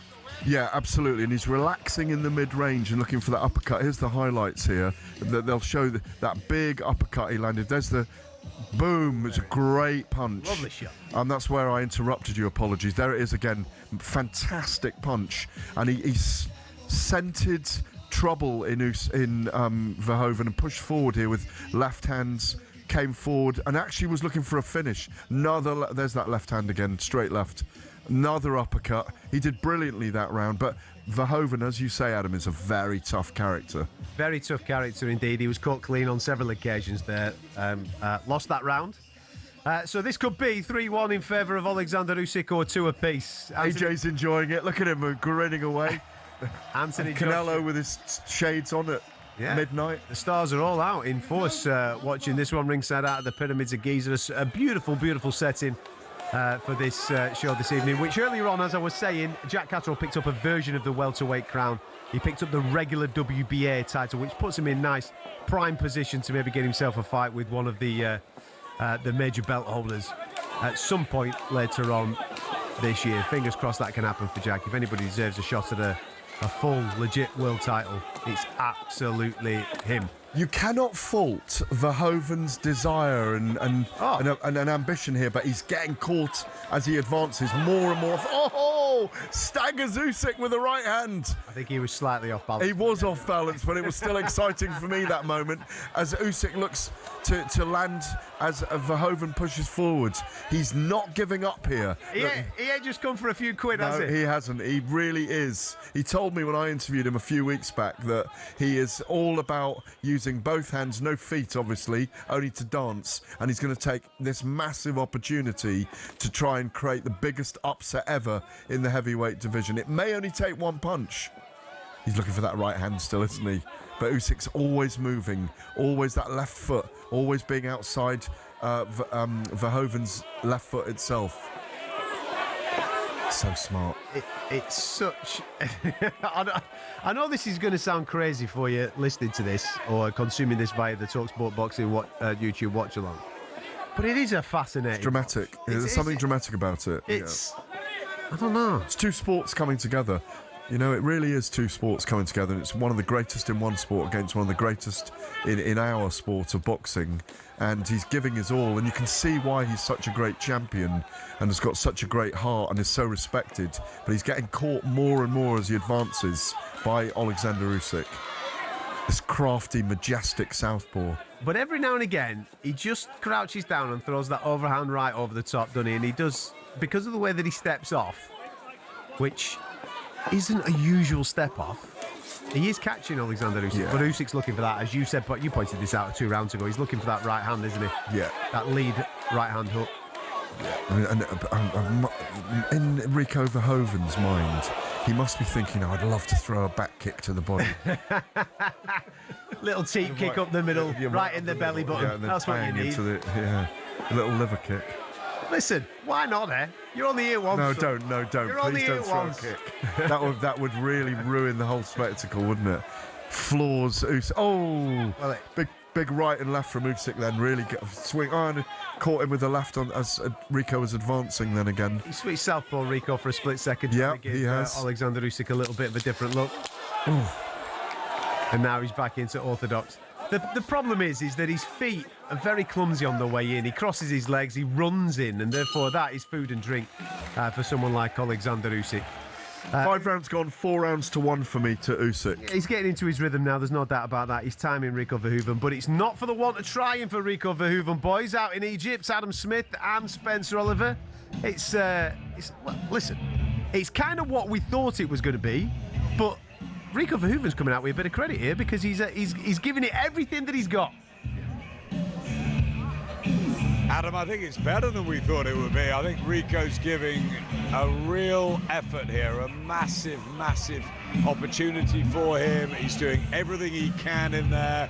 He's obviously not nearly as skilled in the art of pugilism and the art of the squared circle. There's a massive gulf. You can see, you mentioned his feet, they're clumsy, but he's trying his hardest. I think Oleksandr, though, has now completely got his measure, and I think he's going through the motions. And for me, it looks like he's not really out of second gear, Usyk, and it's turned into a bit of a sparring session, but again, not without the courage of Rico to do what he can in there, and he's giving us a show. Yeah, Adam, you nailed it there. I think that Rico Verhoeven, he's acquitted himself very well. You know, he's in against Oleksandr Usyk. He's come into Usyk's discipline away from his own kickboxing discipline, and he's had his little moments and he's done quite well, but Usyk, we know what a fighter he is, and we know that when he decides to turn the screw, he will turn the screw, and you feel that he could get the job done. You know, he's sort of cruising at the moment, landing the odd uppercut on the inside, hurt Rico Verhoeven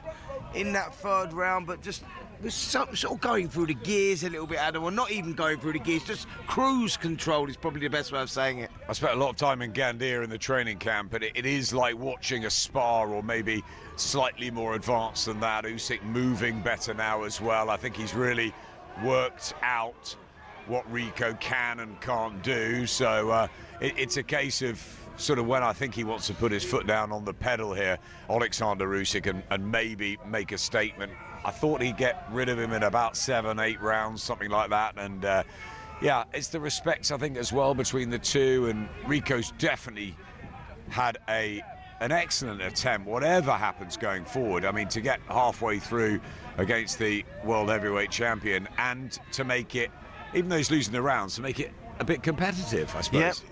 I did see actually pop up on our screens, our monitors in front of us, that Mike Coppinger actually had Rico Verhoeven up. He's having a bad night tonight. I don't know what he was watching, because I'm with you, Adam. Usyk in control as he holds centre of the ring.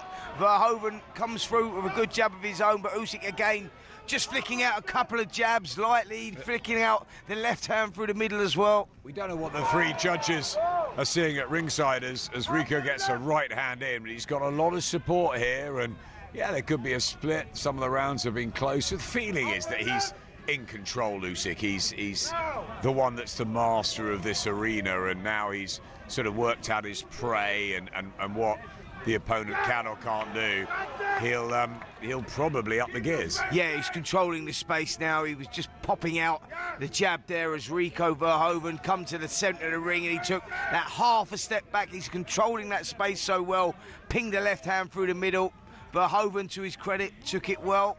Usyk now on the front foot. Is he looking for something? Just flicking out that lead right hand jab. It's that crouch sort of style of Rico, though, Crab which is style. Yeah, it's awkwardly effective, and he's just pumping out the jab. It's almost like with every round that goes by, he's probably believing that he actually sort of belongs in the boxing ring. So he's working something out in his head. Usyk's working out the puzzle. Well, funny you say that, Adam. I mean, another round for me for Oleksandr Usyk there. But speaking to Rico earlier on in the week, he said, this is not the last fight I have. Win, lose or draw, I'm continuing. But let me tell you, I'm going to shock the world on Saturday night. You're going to see something magical in front of the periods. I'm going to do what no one else has done in this generation and beat Oleksandr Usyk. He said that from the original press conference in London. I spoke to him there, and he said, I will become the world heavyweight champion. I will create the biggest story in sporting history. Now, Oleksandr Usyk is one of the biggest stories in boxing history, and if Rico upsets him, it would be exactly what he said. I don't think it looks like that's going to happen at the halfway stage. I think Usyk is in control, and I think he'll probably now start to up the tempo, guys. Completely agree. I think the temperature, the heat is about to get a little bit hotter, because I think most of us who have watched either of these disciplines will have come across Rico Verhoeven before, knowing full well how tough he is, and that he won't go lightly, and that he would give everything. And it's no surprise to me that he's made the halfway stage, but this is the point where I expect Gareth, Oleksandr Usyk, just to turn it up a touch and really start to go through the gears. Yeah, and this, you know, in terms of amount of time in a fight, 15 minutes is what kickboxers fight, even in world championship bouts. So he's into the 20th minute.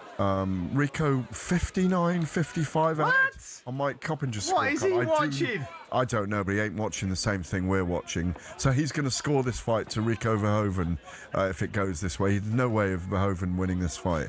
But he is giving his all. I think fatigue is starting to creep in a little bit. Let's go over that again.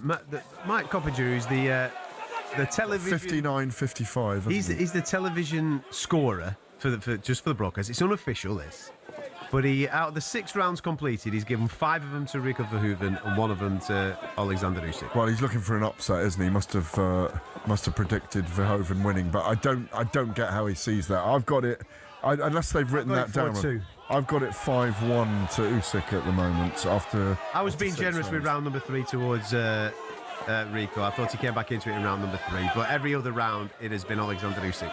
Yeah, I'd like to see Usyk be a bit more dominant now and actually just advance and take the fight to Rico and then start to fatigue and exhaust. Yeah, take advantage of the cardio. But also just to exhaust Rico by making him. Oh, it's a great left and right by Rico there. We saw this with Zach Chelly the other day against David Morrell. He's doing very similar things. Lovely left hook, which Usyk really felt then from Rico. He got the right angle there, and Usyk's now fighting him back toe to toe because he needs to. He was hurt by that left hook by Rico. He felt it. Fair play, Rico Verhoeven. He did land that left hook there, and he just took a puff of the cheeks, didn't he? Did Oleksandr Usyk? But he's kept it simple, Verhoeven. He's doing the same thing. He's keeping his chin down. His arms are working the whole time as a camouflage, if you like, for that left hook and the right hand, which is what he's mainly throwing. He's not bothering with the jab very much now. Wants to land big punches, but that left hook was really effective. There's about 20 seconds left of round number 7. You're listening to the talkSPORT boxing watch-along of Oleksandr Usyk and Rico Verhoeven. Now, there's a lot of unofficial scorecards knocking about at the moment. There's one ringside in Egypt that believes that Rico Verhoeven is currently well and truly up. In this particular studio where we're broadcasting from, I think we're... I gave Rico that round. I thought he did well in that round. Yeah, I got it 5-2 now to Usyk. I've given Rico the 1st and the 7th.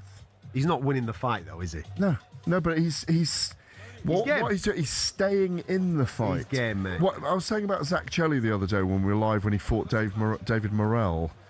David Morrell ranked 4 or 5 in the world at light heavyweight. Zach Chelly not even in the rankings, but is now number 10. He kept his game plan simple throughout the whole fight. Obviously, he was 100-1 that night, and this is almost that kind of upset by a kickboxer against a boxer if he manages to do that and stay in the fight. Usyk was definitely... he felt something in that. He felt something because you saw him fight back off the ropes there and throw some punches. Come on. This is Oleksandr Usyk. He's been there, done it, and got the T-shirt. The guy that he's facing, though, does have a very different type of style. It's a new puzzle for Oleksandr Usyk to be figuring out this evening. He's unorthodox. His movement's different. Those hands. Oh! He did a little kick. Just raised the knee there as if he wanted to body kick Oleksandr Usyk. A little feint with the right knee. Yeah, the back knee. Just for those tuning in, he didn't throw the kick. He just feinted to throw the kick. Jabs thrown equal, 157 each. Power punches, Usyk 49 to Rico's 46. Power thrown 151 by Usyk to Rico's 134. So the actual round score, the punches thrown after 7 rounds are quite even. Punches thrown and landed. Do you think we're biased optically or not? I'm just trying to figure that out, actually. Because we're watching an orthodox boxer against a very unorthodox kickboxer. Yeah, and we're obviously used to scoring. Listen, the scoring doesn't change. Oh, great right hand by Rico and Adam. Was a big right hand. Rocked Usyk's head back. Oh, and another big right and another big right hand. Sorry, I'm getting too excited here. This is unbelievable work from Rico in a minute 20 into the 8th round. This is brilliant. Fair play to him. Rico Verhoeven, who doesn't look like he's slowing down. He looks like his conditioning's absolutely bang on. He's still got the herky-jerky. And he believes. And now that he's cracked him a couple of times in this round, he's starting to believe in himself once again. Maybe all combat sports are closer than we ever imagined. Stop it now, you. This guy... Listen, he hasn't come for a paycheck. He's come to try and knock out... Make history. ...the best heavyweight that we've seen in this generation. And look at Rico's belief. That's really given him some self-belief, hasn't it? They're early in this round with those punches. Well, it's walking Oleksandr Usyk up because the only problem is with a situation like this, the success has come from that right hand from Rico Verhoeven. Now, he doesn't really use his jab as a weapon, Rico. He's using it as a rangefinder. He's using it to try and get in range, move his feet into range, and then he just wants to let that big right hand of a bomb go. Whereas the more rounded selection of shots is coming from Oleksandr Usyk. So going back to your original question of, are we being optically biased? Maybe, because the sweeter, more beautiful science is most certainly coming from Oleksandr Usyk. And it's clean, and it's effective, and it's what we're used to seeing from Oleksandr Usyk. But Rico Verhoeven, who is very unorthodox, here we go, as Oleksandr Usyk just unleashes. But Rico Verhoeven... Really good round, this. Really good round. Very exciting. Very good round of action. So Mark Lyson's giving a little talking to Rico, being a little bit dirty there, but it's what he needs to do. Absolutely. Listen, he needs to turn it into a fight, doesn't he? He needs the WBC heavyweight title on the line. That was a very tight round. I'm giving it to Rico. Oleksandr Usyk did answer a lot of the things that Rico threw his way, but Rico was clean. He was effective. Lads, I bet you the atmosphere in Egypt has just perked up a touch there. The volume levels seem to be getting cranked. Adam Smith and Spencer Oliver. The electricity's ripping through around ringside. I think there's a belief here that we could be watching something quite extraordinary. Rico Verhoeven has been brilliant, hasn't he? Let's be honest. I mean, however you score the first half of the fight, and I know Mike Coppinger had it 5-1 up to Verhoeven, and others would have thought Usyk maybe with those boxing skills. But interesting what you're saying, how used we are to watching the pure boxing and not the unorthodox style of Verhoeven. And we don't know. The judges may favour the aggressor, who tends to be Rico, even though sometimes you can see the punches coming. But he certainly shook Oleksandr Usyk in that last round. I thought it was a good round for Rico in the 8th. He still looks good. Look, it's just a fascinating one, Spencer. It really is. I mean, you can't believe we're going into round number 9, and I've got it 5 rounds to 3 to Oleksandr Usyk. If one of those rounds was a swing round, all of a sudden you've got a fight on your hands. You've got 4 rounds apiece right now, but he's looked a little bit... 6 up on Mike Coppinger's card. Yeah. He's given the last 4 to Rico, and he gave the first 3 as well. Just 1 round he's given to Usyk. Yeah, I'm going to stop reading Mike Coppinger's card, if I'm totally honest, because he's been calling some strange ones. But Usyk does need to, stamp his authority in this a little bit more, because Rico is growing in confidence. He's oozing, he's pinned Oleksandr Usyk on the ropes. He's letting the shots go at him. There's an air of confidence around him. There's huge confidence in the body language of Rico Verhoeven. Usyk landed an uppercut, and he's landed a few of them, but haven't really had any massive damage. There's been a moment where he was slightly on shaky legs, but we know in the kickboxing world he's come back from difficult situations before. He's one tough, hard, strong man, and if you can go down the stretch, that was a decent jab as well from Rico Verhoeven, who, remember, he's got Peter Fury in the corner, and that's one thing that obviously we know Peter well, as he switches up southpaw Rico, and Peter may be guiding him through this, and suddenly he's applying the pressure on Usyk, and if he continues to hammer away at the body, well, it'd be very, very interesting to see whose energy tank goes first. Well, I've got to tell you, he's having a brilliant round here, Rico Verhoeven. He's just pinned Usyk on the ropes again. There's a laboured look around Usyk's work. He's flicking out. He looks like he's just going through the motions, sparring. He has been around a long time, Usyk. Fighters do get old overnight, and I've got to say, Adam, he is not looking particularly good here, Oleksandr Usyk. It looked like a sparring session early in Usyk's favour, as though he could just turn up the heat at any time, but he's been on the back foot, and there's another right hand from Rico Verhoeven. If anyone is gaining and gathering confidence in there, it is the Dutchman.